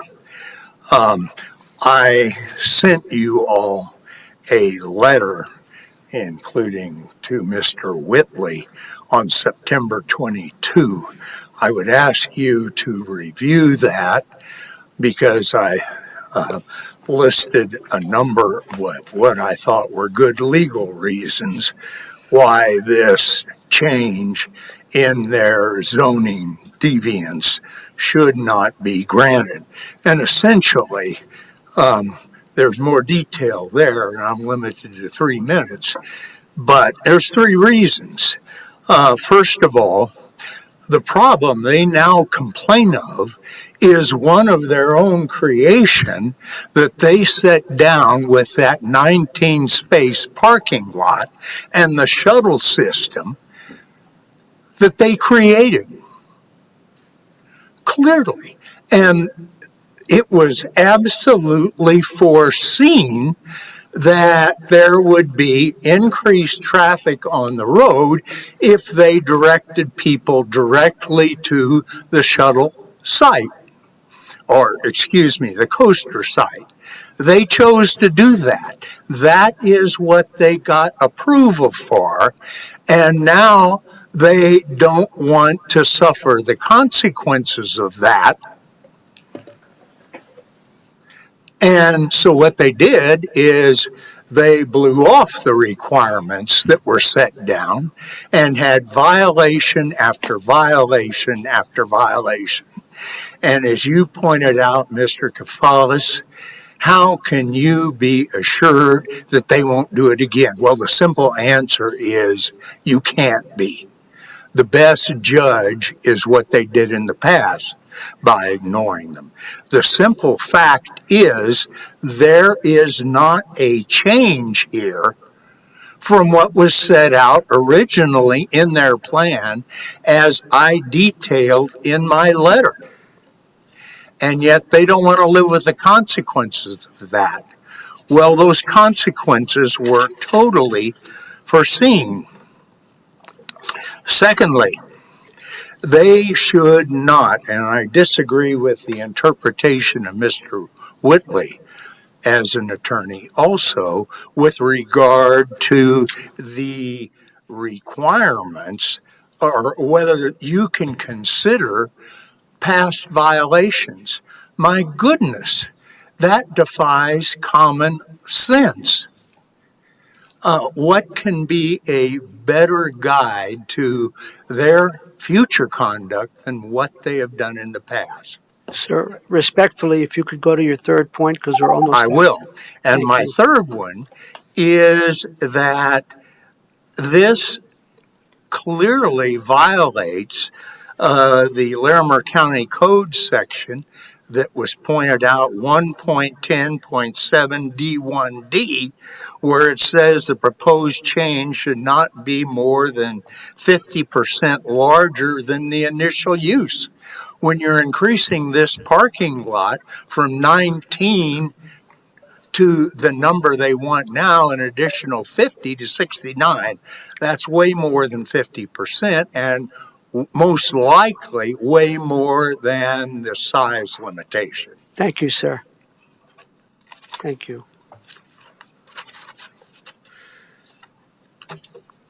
Thank you.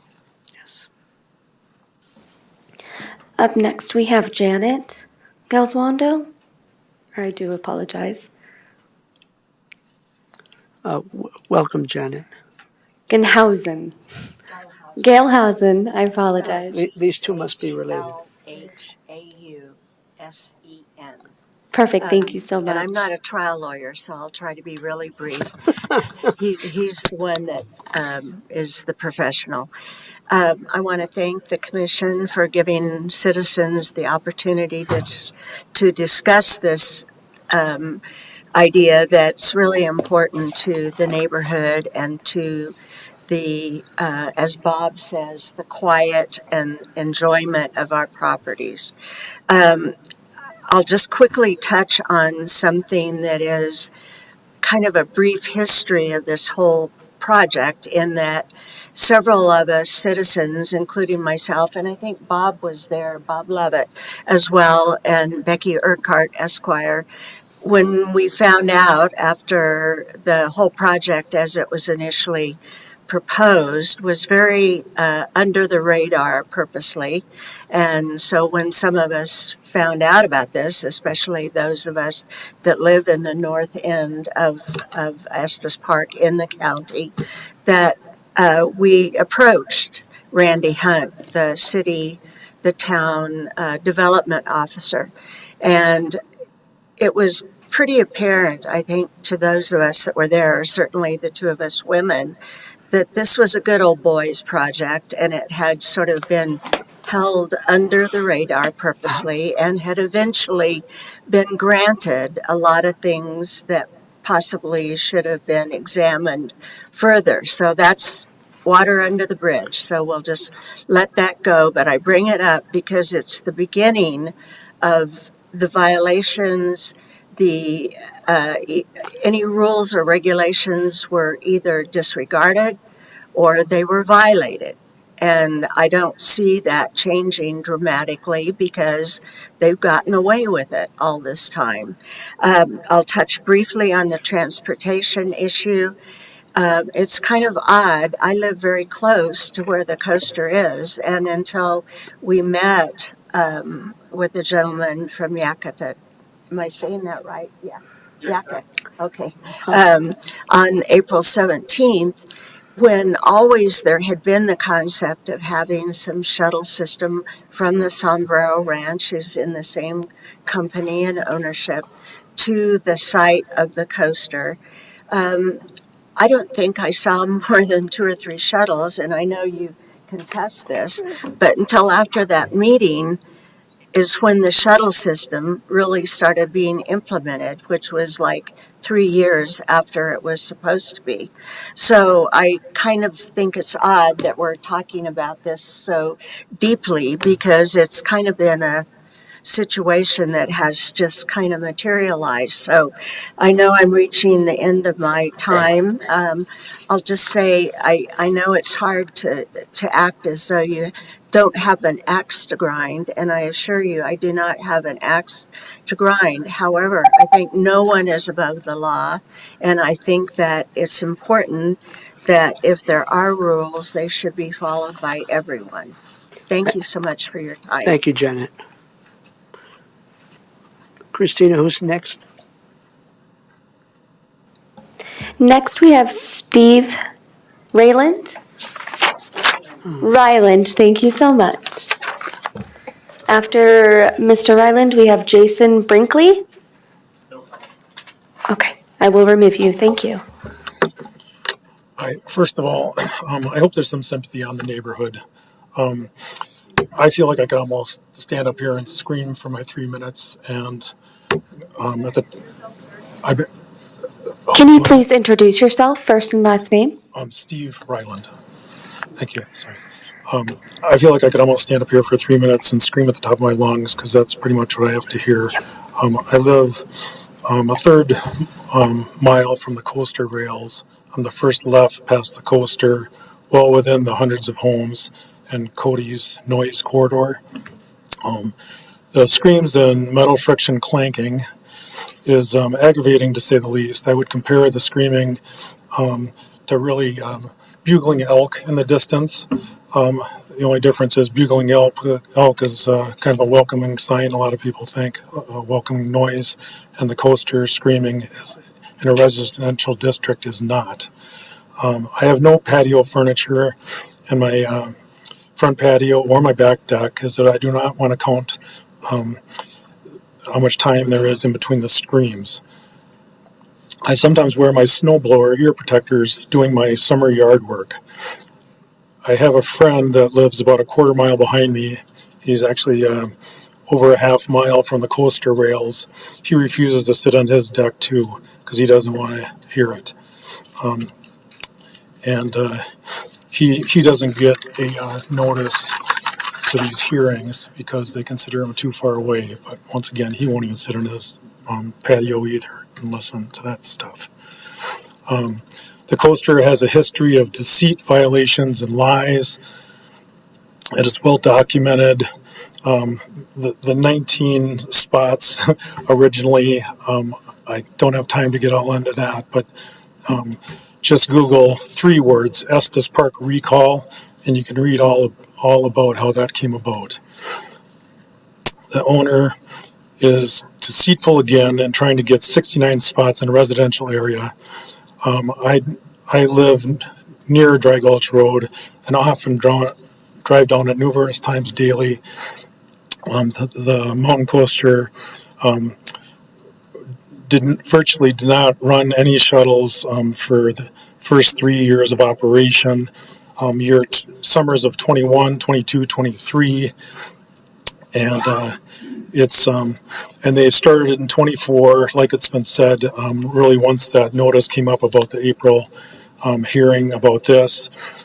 They started doing shuttles then just to act like they are rule followers. Yeah, right. They did just this last summer for the first time. They try to get credit for starting it in September 23. that was their off season, and they did not start it until the spring, once those notices were out, spring of '24. A lot of this meeting is about, I'm sorry, so a lot of these proposals, he acts like he's a shuttle expert. Well, they hadn't done it for 3 years, and then they did it for 1 year, and I think a lot of this was written up. I sent a video to the commissioners showing the parking lot, just chaos. I did it, Steve? and I'll wrap it up soon. Could you make a closing statement? And we did see your videos, so we had the opportunity to view those videos. Okay, thank you A for closing statement, please. that. Okay, if it does come down to just flip to the end here. Suggestions for conditions, if it really does come to that, I would suggest there's 5 or 6 of them. A distinct employee parking lot, small, because 2 no food or drink trucks, like Bob says.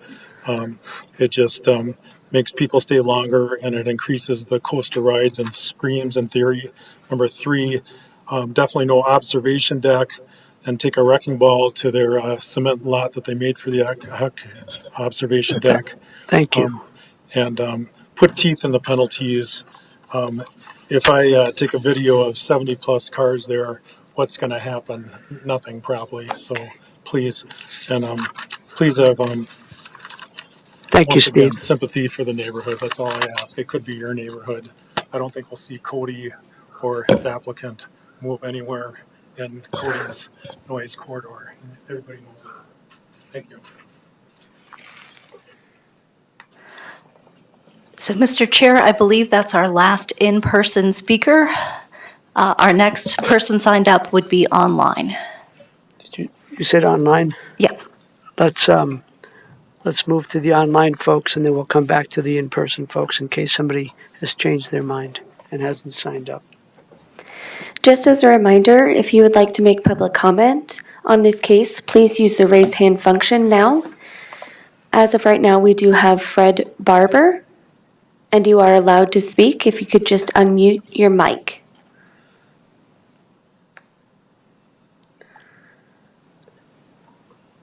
Good evening. Can you guys hear me? Yes, we can. And hello, Fred. This is John Kafalis, the chair. Just a reminder, please, we're trying to stick with 3 minutes or less. Yep, I'll do what I can. Thanks, John. I'm Fred Barber. I'm from 2190 Devil's Gulch Road. You've read and heard a lot about just how inappropriate this amusement park ride is in a residential neighborhood. Not only does it generate a lot of traffic, it also generates a lot of noise. Despite the owner's assurances that it would be virtually noise-free, the mechanism of the coaster is anything but. And the patrons scream and are encouraged to do so by the owners, especially on social media. All of this was foreseeable. Sadly, it can't be undone. The least that we owe the neighbors is to make sure that it doesn't get worse. In fact, the compatibility and absence of adverse impact criteria of the code require that it doesn't get worse. This meeting is primarily about traffic and parking, but expanded parking could facilitate other activities on the property going forward. As has already been noted, the property owner has a well-documented history of going beyond the limits of his approvals. This has slowed down over the past year in an apparent attempt to generate a clean record in advance of this approval. It's entirely possible, though, that similar activities or worse might be expected once the dust settles on this expansion. County staff and the county attorney believe that the general provisions of the code and the conditions that they've recommended in connection with this approval provide sufficient protection to the neighbors. I respectfully disagree, as do many other Estes Valley residents. A significant expansion of the parking area will provide space where any number of highly intrusive activities might be conducted, activities of the sort that have proven attractive to the owner in the past. If your decision is to approve this proposal, I would ask that you address this possibility by including certain specific conditions. In particular, first, uses and activities on the parcel unrelated to the coaster itself and for which approval has not been granted are prohibited, including food service of any kind, permanent or temporary, and hosting of events such as weddings, reunions, corporate gatherings, social or affinity group gatherings, markets, trade shows, etc. Second, temporary structures or tents shall not be erected on any part of the site. And third, parking of vehicles on the site shall be limited to coaster patrons during normal operating hours and on-duty employees. These conditions would appear to comply with the applicant's plans for the site, so I don't anticipate any objection from them. In fact, I believe clear conditions benefit both the public and the applicant. Thank you for your attention. Thank you, sir. Next, Christina. Another reminder, if you would like to make public comment on this case, please use the raise hand function now. We have no more hands raised.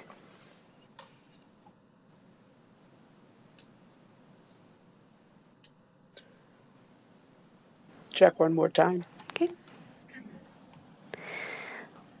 Last time, if you would like to speak on this case, please use the raise hand function now or pressing *9 on your phone.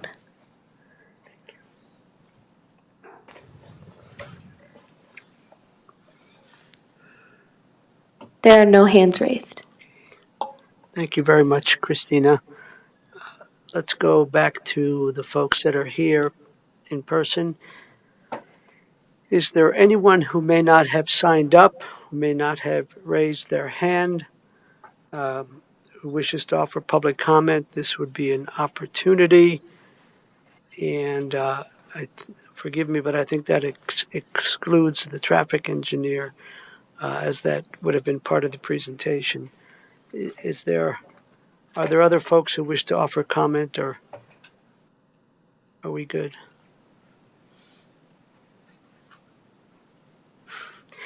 Okay, then we will close public comment.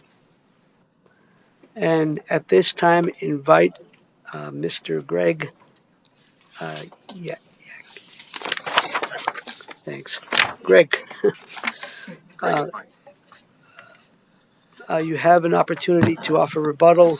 Please use your good judgment to keep it, a more specific response, the better. Yep.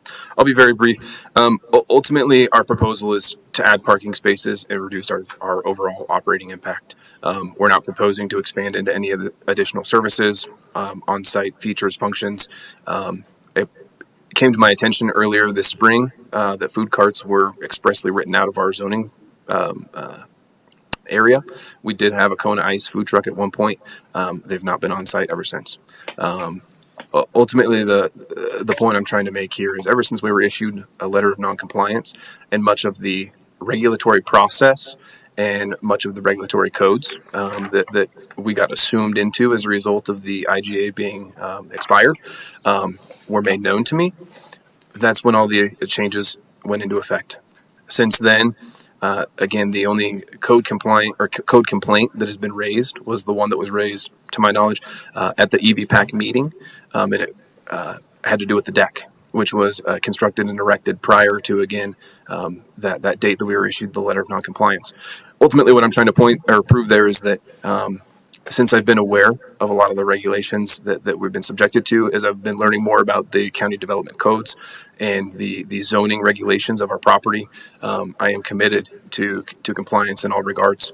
We're asking for 50 parking spaces to consolidate operations and to reduce our overall impact to the infrastructure of Estes Park as well as the neighborhood. And we're not applying for more. We're not prying for more.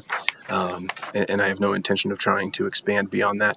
I'm open to further conversation or questions about whether or not you want to permit any form of conditional uses or special uses for staff in large vehicle off-site parking operations. Again, it's not a hill I want to die on, and not one that I want to consume much time with. But ultimately, the application is fairly straightforward. We would like to add the parking, amend our operating plan to be consistent and compliant with all of the county regulations, and then do our diligence moving forward to work collaboratively with both the county and the community.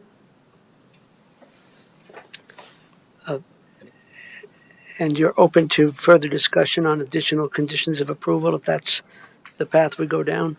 Sure. Okay, thank you. Thank you. So we are at the juncture of our hearing where, if my colleagues, we have additional questions of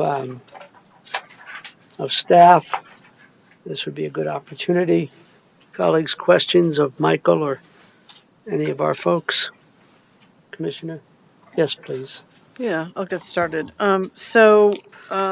We talked about the conditions, there being a nexus between the conditions and the application. So, but it also sound like one of the, I think it was Fred and others talked about prohibiting food. Is our food trucks already prohibited? That sounds like that's the case already. Food trucks are allowed in certain zoning districts, but they are not allowed in the subject zoning district, EV RE1, I believe. So Okay. they're not allowed in the residential zoning districts.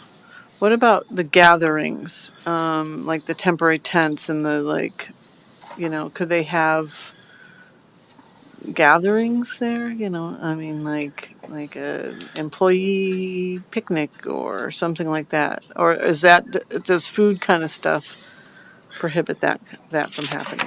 Yeah, so I guess it depends on the kind of gathering. So in general, operation of the Mountain Coaster should comply with the conditions of approval. And so sometimes, for example, with special reviews for maybe event centers, there's specific parameters for gatherings, or there's a contemplation of special events.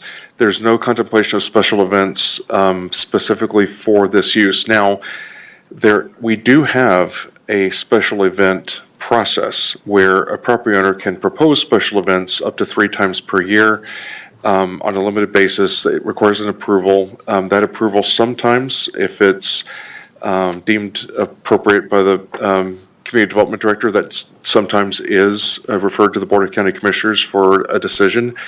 So absent the special event process, there are no contemplated events or gatherings, special kind of wedding, provision for weddings, et cetera, in the existing approval. Okay, thank you.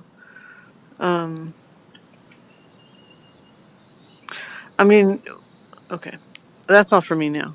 Thanks. Thank you, Commissioner. Let me offer a couple of questions here. Well, first of all,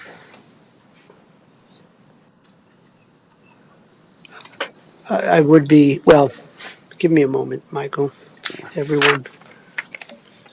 I suppose one question is that the Estes Valley Planning Advisory Committee offered 6 conditions of approval.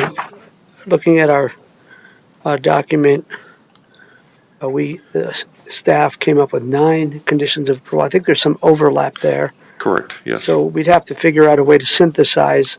Also, some of the additional things that were mentioned, like prohibiting,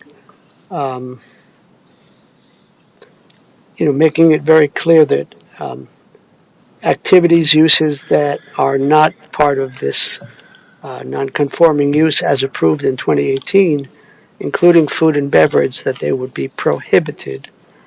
And I think we need to, you want to speak to that, Michael? Will you? Actually, I would like to hear from the county attorney staff with regards to that, because we've had several conversations, not just about this application, but other applications about conditions of approval and how they relate directly to the application, but then also if they are duplicative of requirements that are in the code anyway. So if there's a code requirement, for example, a specific prohibition against things, the tendency is to not include those as conditions of approval because they're required anyway. However, I would defer to Christine to expound on that. Sure. Thank you, Michael. Christine Luckison with the County Attorney's Office. So my guidance when we were drafting the conditions of approval was to not include anything that was duplicative of something that was already prohibited either in the code or in their previous approval, because it creates a messier record down the road.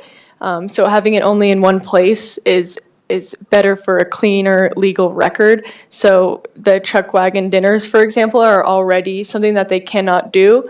And they don't have a relation to the ask in front of you. So my guidance for both those reasons is it's already not allowed and it's not related to the ask here.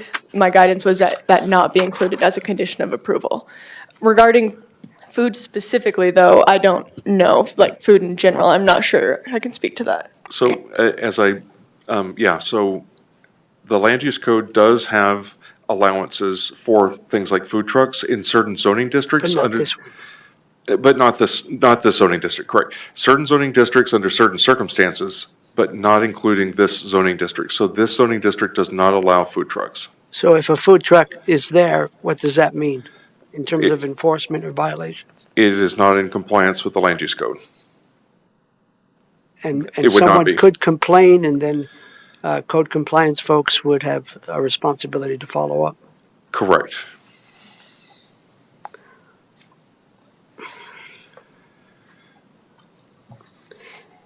In terms of the conditions of approval that we have before us, both from the Estes Valley PAC and the Development Services team, is it clear that only the uses that have been approved, non-conforming use, which is the coaster, the parking spaces to support that coaster, only they can occur?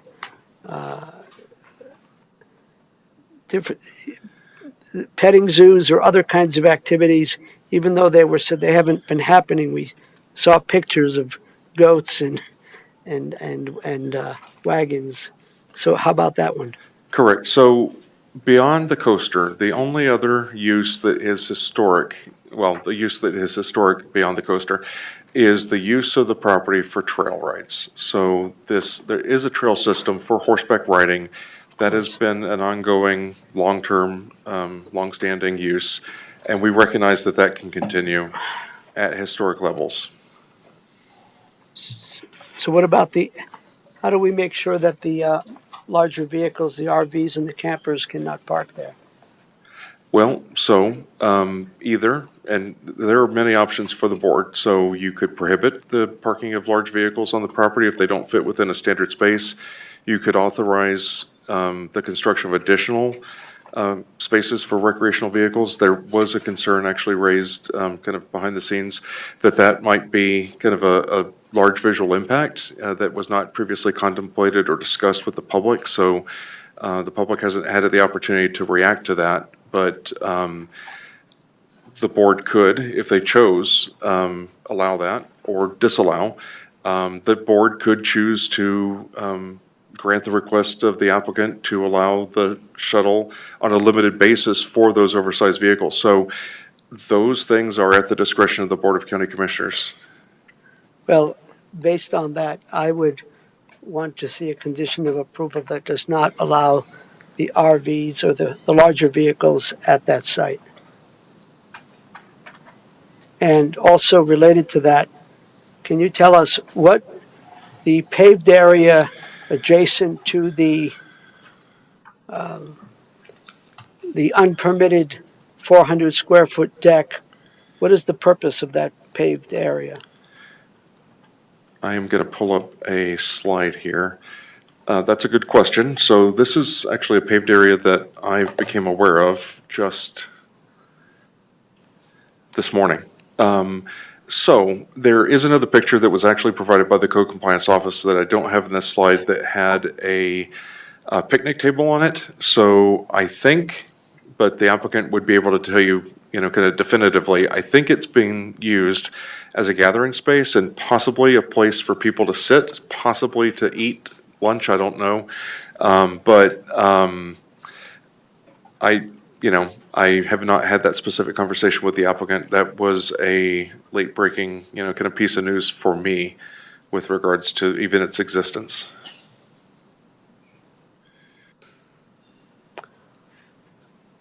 Thank you. You're welcome. Let's see.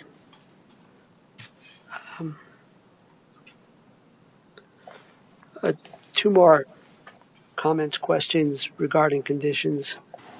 One is if we determine to approve this request and add additional conditions of approval, one of the things that I believe was brought up by the applicant was the matter of the revegetation. And I don't know what you think about that, Michael. I believe the point was that there are 3 areas, and the one that had been vegetated, they're more than willing to take care of that, but the other ones were gravel or river rocks or something. Correct, yes. So, staff is open to options with regards to revegetation, so it doesn't necessarily need to be live plantings. The applicant had mentioned using river rock, and I think as long as it's clearly identifiable that it is not an area to be used for overflow parking, for vehicle storage, for material storage, we can work with the applicant on that. The applicant mentioned putting up a movable fence so that it could be fenced off, so that it's clear that it can't be used for access, but it could be moved should there need to be heavy equipment that comes through, for example, to maintain the existing road on the property, because there are 2 roads on this property that do provide access through the site, but then also 2 other properties. We are flexible on that, and we would defer to the discretion again of the board with regards to what that needs to look like. But it does not necessarily need to be live plantings from our perspective, as long as it's not used for storage or So would the wording of that particular condition of approval need to be adjusted?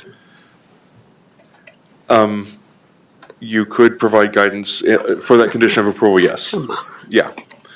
Or you could direct staff to work with the applicant. Yeah, that might be. And you could also give the final decision with regards to the exact revegetation, be it a combination of fencing, live plantings, or river rock, to the community development director so that she has final approval of the final proposal. Yes, that might be a good one. I have my last question regarding conditions of approval, and I believe this is one that we may have to ask our assistant county attorney, and that is, what would be an appropriate condition of approval to ensure some level of enforcement here? I know there has to be a nexus, but I feel pretty strongly that I'd want something in here that says that if they break the rules, there's going to be some kind of consequence. My guidance would be that a land use application, the conditions of approval are not an appropriate place to include a condition addressing code compliance. We have an enforcement mechanism built into our land use code to address code compliance issues. So they already have to comply with the conditions of approval, and they have to comply with the land use code, and we have a process for that. Anything above and beyond that would not be, in my opinion, appropriate for a condition of approval. Each application needs to be looked at based on its own merits, based on the current regulations, and prior conduct is not an appropriate consideration. That's a logical comment, what you just shared. Just try to help me. Not being an attorney, I'm just trying to reconcile. I recognize we can't tie it into past behavior, and I recognize that we have a process when there's a code compliance violation, and we've had that process in place for some time, and it doesn't seem to be working. I'm going to push on this a little bit. This may be more appropriate for the planning department to address, but my guidance remains the same, that the enforcement mechanism is in place. It really comes down to a due process issue, that we need to look at every application in a silo. The same reason we can't look at an application based on prior good behavior favorably, we can't look at one based on prior bad conduct in a certain light. Thank you, Christine. Commissioners, this is Rebecca Everett, Community Development Director. Thank you, Rebecca. I would like to I would like to state that I believe our co-compliance process is working. Out in this area, when we receive a complaint, we investigate that complaint, and if there is a violation, we take action according to our processes. We send notices. If those notices don't correct the behavior, we have actions we can take to escalate that enforcement to gain compliance. And the fact that the applicant has entered into this process and has applied for an expansion of nonconformity is a direct response to our co-compliance actions for the overflow parking that was happening on site that was unauthorized and the violation related to nighttime activities. So this process is the culmination of co-compliance action on this site, and that's, we would follow a similar process for any other violations or suspected violations on the property in the future, and take whatever actions are needed to remedy those violations. Thank you. I believe my questions have been answered, but I think we're going to still need to figure out what conditions of approval stay and what are added. Yes, Commissioner Stevens. Yeah, I have a couple additional questions. Oh, thank you. So with regard to, some of the conditions from Estes Valley, I mean, some of them, at least one feels duplicative. Others seem too maybe vague to put into place, like the no nightlights or operations. I mean, that seems to be addressed by the condition that we have around the 8 o'clock, and so can anyone speak to whether it makes sense to incorporate any of the Estes Valley plan if we were to approve with additional conditions? Would you recommend any of those conditions being added to the conditions that already exist? I guess. That's a good question. Thank you. So one of the reasons we came up with our own conditions of approval is because we did not want to wordsmith the conditions that came from the Estes Valley Planning Advisory Committee. So we wanted to present their recommendations as they were presented. Our conditions of approval are intended to, in some cases, refine the conditions that were proposed. Let me look real quick. The two conditions of approval that are not found in the Development Services Team recommendations are the completing the supplemental traffic appraisal and also the having the property subject to regular scheduled inspections. So with the regards to traffic, that traffic question about the intersection of Drake Gulch Road and Highway 34 is answered within the traffic impact study. We do not have any additional concerns with regards to that intersection. It's fairly clear that the concern that was expressed has been addressed and was addressed through the traffic impact study and was accepted by Larimer County engineering staff and also by Town of Estes Park engineering staff. Because that intersection is in the town limits. Dry Gulch Road in its entirety is in town limits. And so we did send referrals to the Town of Estes Park. They have no outstanding concerns with regards to traffic. The other is, again, the regularly scheduled inspections. That is not something that we typically do attach to these sorts of applications. The board does have the discretion to, kind of require inspections. We did put a supplemental note in there, not to modify their condition, but to specifically state if the Board of County Commissioners does decide to adopt that condition of approval, that they give guidance with regards to frequency and what we're actually looking for and what we're intending to accomplish. So that is not a standard condition of approval, but if the board decides that that is warranted, then we would just seek specific direction with regards to that.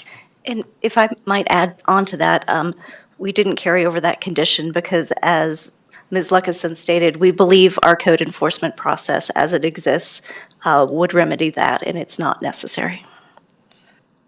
Okay, I'm trying to help answer some of the questions that I heard from people who came out tonight, because I want to make sure that, there was some suggestion that that making a decision to support this application would question the integrity of our permitting system. I mean, that's kind of a, I think that's a hard question to answer, but I think you've already said that we can't penalize for, code violations that have happened in the past. We're here to look at this application as it exists. And so Correct. I think that's worth repeating. And I mean, the idea that no one is above the law, I mean, there is a method for dealing with code violations if they were to occur in the future. Let me see if there's anything else I wanted to ask about. Oh, there was one question about that they felt like this was more than 50% with the rule about the 2,000 square feet or the 50%. Yes, and that has come up several Can you just kind times. of clarify that a little bit? I mean, Yeah, again, so staff's perspective and what the code actually does say, it specifies the 2,000 square feet or 50% more intense than the original approval, and it does specifically say that that 50% intensity can be as deemed an appropriate measure by either the community development director or the board of county commissioners. Again, from staff's perspective, the non-conforming use itself is the coaster. This is infrastructure in support of that coaster. This is an expansion of the infrastructure on the site. It is not an expansion of the actual mountain coaster use itself. From staff's perspective, this falls within that 50% threshold. The Board of County Commissioners can, at their discretion, disagree with that. So that is one of the reasons that we are having a hearing rather than making an administrative decision, is because there is some leeway in interpretation. And so we've presented our interpretation, but the board does not necessarily need to agree with that. thank you. That's all the questions I have. I believe you have your hand raised. Thank you, Mr. Chair. I just occurred to me, Michael, you brought up the new parking lot that just became a revelation today that wasn't approved, the cemented area next to the deck.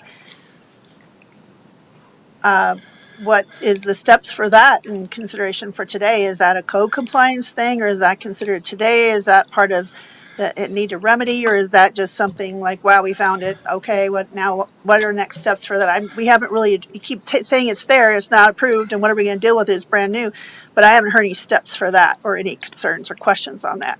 Yes, that's a good point. So I very briefly mentioned that we staff do not have a recommendation with regards to that paved area. So it is up to the board to allow it to continue to remain, to require that it be removed. If it's allowed to remain, you can set parameters with regards to how it can be used, that it shall not be used for gathering, that shall not be used for, kind of seating, that cannot be used for, kind of dining, and, kind of not necessarily people buying product on site, but maybe having a picnic lunch.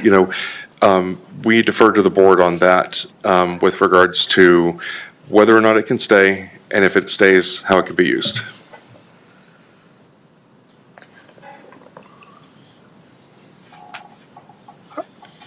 I realize we're in our deliberate now. This is a difficult thing because I like to ask the applicants, why the heck did they build it? What's its purpose? But we're past that point. What? I'm sorry, Mr. Chair. I mean, we could still ask something of the applicants, can't we? Yeah, we're not I think really that's appropriate. deliberating We yet. can ask Yeah. them. I'd like you to clearly explain why you all built that without getting the proper permits, and what is the purpose of that piece of concrete? Yeah. Michael, can you pull the picture up, please? Yes. So the original reason that the deck was built in the first place, if you look at the upper right-hand corner of the drive aisle where the buck rail fence is, what we noticed was patrons that were bringing their family and that weren't riding the coaster were continuously trying to walk through the drive aisle alongside that buck rail fence to take pictures of their children coming down the coaster.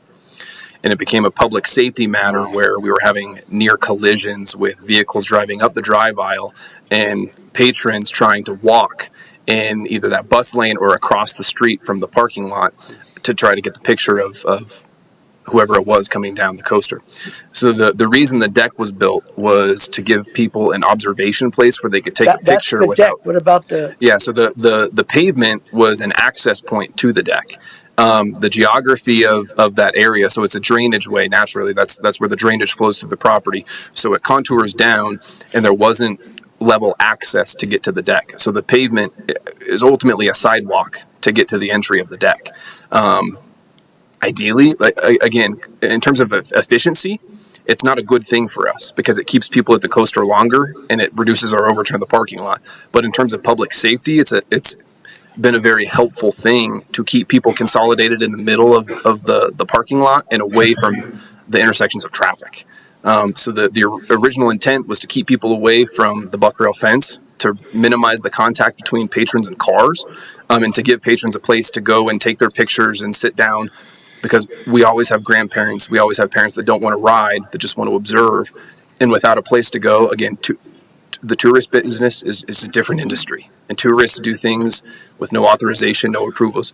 So it gave them a safe place to go to while eliminating the concern and hazard so of I'm understanding that vehicle it's intersection. basically access to the deck. It's a And sidewalk. people can go to the deck to take pictures. Correct. And are there places for people to sit at the deck? I think there might be aluminum picnic tables.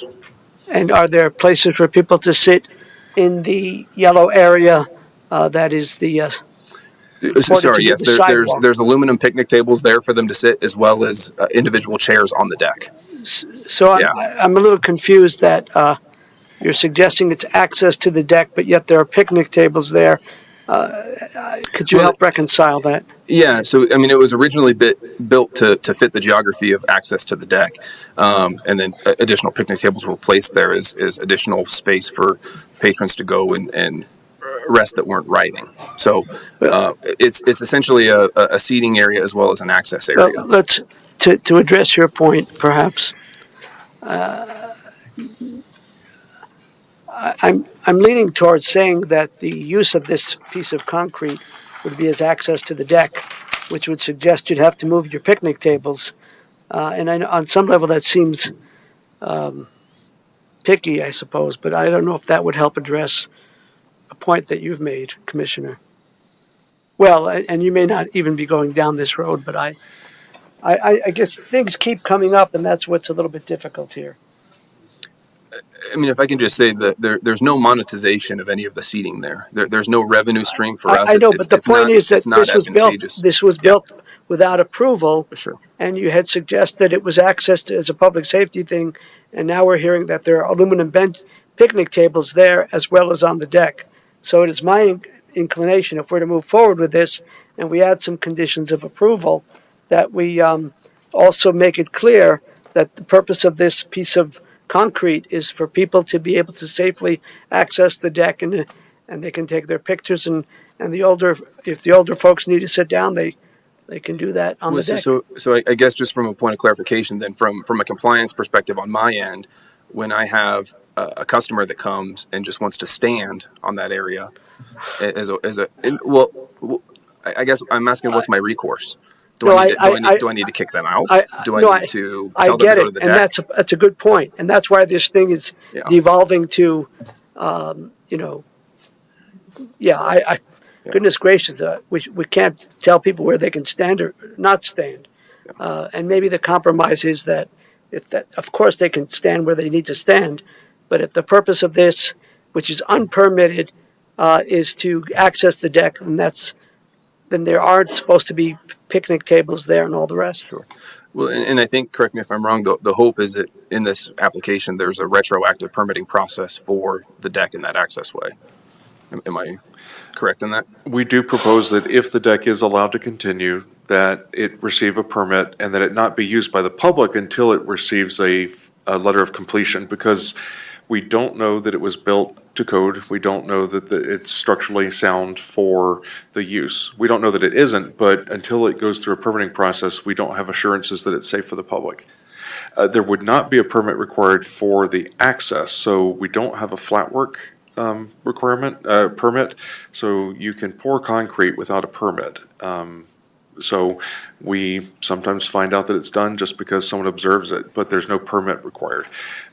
Now, in this case, any site improvements would need to be consistent with the approved development plan, and that's how it came up with code compliance and then with planning staff. So there's no permit, but it does need to receive zoning approval if it is to stay.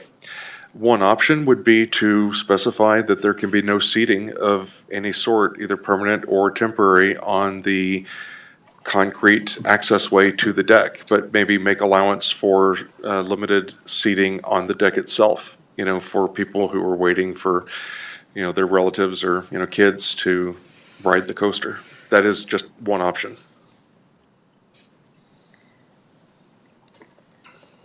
I would just add into that, other than requiring walkways comply with ADA accessibility, we generally don't regulate removable furniture such as picnic tables.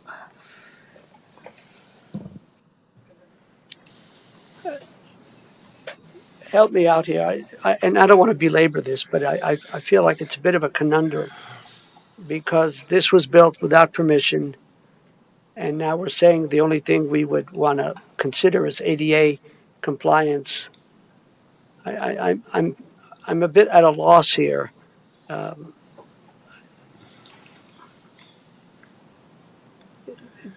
me, it's just another example of something that was done without approval, and that doesn't speak well. Do you have any suggestions, Commissioner? Well, the only thing I would say is they're saying that the pouring of the concrete piece doesn't require a permit. So they would have been allowed to do that. It's the deck itself that is out of compliance, and the conditions state that they can't use it until it becomes, until it comes into compliance and they're sure it's safe. So, but the owner is obviously saying that they feel like they need the deck because people were standing in inappropriate, unsafe areas to take photos. So that was the initial. Now yes, you're right. They didn't get the permit to do that, but I think that the intent. It sounds like the intent was to get people away from cars. Thank you. Commissioner. Well, as I understand it, I thought they would had to get approval to do that. There might not be a permit to pour it, but they had to have approval to add that concrete walkway, even if there wasn't a permit, because it wasn't part of the plan development, because the deck wasn't planned. So that would have been required approval too. Am I correct? Even if there wasn't. I mean, I certainly learned a lot about pouring concrete myself the last few couple of years. So I'm just curious. I'm hearing two different stories now. You had said that this was not a part of the original plan development, so it would have had to been approved. Yes, so there are two levels of that approval. So there's the development plan, and is this or is this not consistent with the development plan? And then there's the question of does it or does it not require a permit? Site development should be strictly in compliance with the approved development plan. Neither the deck nor the access to the deck are in compliance with the approved development plan. Permits. A permit would have been required for the deck. A permit would not have been required for the flat work, although, as Jenny mentioned, it would need to be ADA compliant. I don't know how that would be checked. Actually, it would be checked as part of the development plan because we would have a plan for grading access, et cetera. Also, there could be, under certain circumstances, drainage considerations. In this case, there are no drainage considerations. We did check that with engineering staff. So this is a very large property. We don't have a drainage concern with that flat work, but that doesn't mean that it was okay to actually do, given that it was not consistent with the development plan. Thank you. Is that all? Thank you, Greg. Thank you. I think we're at the point of deliberation, and that will also involve addressing some of these conditions of approval. So, Commissioner Stevens, do you want to start the conversation? Sure. So I just want to thank everybody who came out today. And I know this has been, a difficult road for you. Somebody said, do we have sympathy for the neighborhood? Absolutely. I I can't imagine having this in my neighborhood. And I didn't approve it initially. I wasn't even here. So we're sort of left with this situation of a lot of the complaints and the problems that you have with this are not fixable at this hearing. And that's hard for us because as your representatives, we would love to be able to make things better for you in your neighborhood. We're here though for a very specific reason, and we can't consider some of the things that we've been asked to consider. It appears, that our staff has no problem with the traffic review study that was done. So this wouldn't increase traffic. In fact, it would slightly, although I think that the traffic report says only slightly decrease traffic, but it would slightly decrease traffic. It doesn't seem to be that there would be any way that that would increase noise either. We're left with a code that and guidance from our legal staff and our planning staff that tells us we can't penalize an applicant for any past transgressions. So we're really obligated to look at our land use code and the criteria for this specific situation, which is a one-time expansion in the character of the Mustang Mountain Coaster for this parking lot. Because of that, to me, I think it does meet the criteria that I see here. And that's why staff recommended it, and that's why the the Estes Valley Planning Board also recommended that we pass it. It's not because we love this project. It's not because we don't care about the neighbors. It's because we have to follow our code for consistency, for fairness. That's what we're required to do. So I do think that it meets the review criteria. And as much as I would like to make the situation better in your neighborhood, that's not something I'm allowed to do at this hearing. I really have to follow the code and say whether this follows the code. And for the idea of that it doesn't, the use doesn't, isn't 50% or larger or more than the initial use, that it doesn't expand the usage, which it doesn't. It is infrastructure that is, certainly helps the use in some ways, but it doesn't, it's not expanding the use. I think that one of the people that spoke said, I hope you approve this and give a lot of good strict conditions on this because there wouldn't be any other allowed uses on the property, right? And so I think that I think that if there's something to take comfort in, and I don't know how the rest of the board is voting, so I'll just say that there can't be any additional uses added. And that if there are additional uses that are happening on this property that are not allowed, those can be dealt with code compliance. I heard from the applicant that they would be willing to be contacted, but you can certainly contact our code compliance folks as well. Unfortunately, we don't have the bandwidth, and we can't list as a condition that they get monitored. But they do need to comply with our land use code. They do need to comply with the conditions under the kind of zoning that they're under.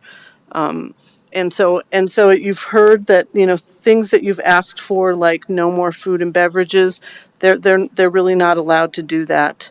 And so we can't add those as conditions, but those still are conditions. So, and they have said they're not going to do that, and we can hold them to that. So I will be supporting this one-time expansion in the character of the Mustang Mountain Coaster use, and as it as the request says, it's a one-time. And so that's, I mean, my commissioners may feel difficult or may feel differently. That is how I read the review criteria. And I have to go by that. Thank you. Thank you, Commissioner. Commissioner Shattuck McNally. Thank you, Mr. Chair. I do not think they have met the criteria. I read the criteria differently, and I just kind of don't completely align with staff. And I know staff, I appreciate all your work in this. I know you've worked very hard, but I don't consider this separate from the mountain coaster use. This infrastructure, as you call it, actually is part of the mountain coaster because it had to be put there for them to access the coaster. And to me, it's together with the coaster and part of that use. And it was approved for 19 spaces. And there was for a lot of reasons. And yes, we can go back and look at that. But that part of that was also to reduce the amount of impact on the community. And with the amount of noise and the hours and all these other things. And for me, the expanded, enlarged, or change use of building or structure, which I consider infrastructure, will not be more than 2,000 square feet or 50% larger or more intense than the original use. I feel adding more than double of the parking would be and more than a 50% or more intense than the initial use building or structure as then measured, deemed by applicable by the Director of the County Commissioners. The request to extend, expand, enlarge, or change the character of non-conforming use, building, a structure. I know that this was part of changes from one jurisdiction or not, but those coded conditions were the same. Approvals of conditions were the same for then and now, and I do think. We know they could never have food or extra vendor things there, or other activities. But I do think that the change in location, adding more spaces, the nature of expanding those, the volume, the intensity, the frequency, more parking, more cars, more people, more screaming. 19 and having a measured timed entry could have reduced some of that. To hear the neighbors talking about not being able to enjoy yard work or be outside without having headphones on. I can only imagine with more cars, more parking would be only changing those, increasing that. And obviously hearing and understanding that really maybe that shuttle system wasn't really implemented until this year. So, I think that we just have no idea if that cell system would have worked to reduce any of that. I do think the extra parking where it's at, to me, the design, the changes in such a tight area, to me, would also have noises in cars, exhaust, off-gassing,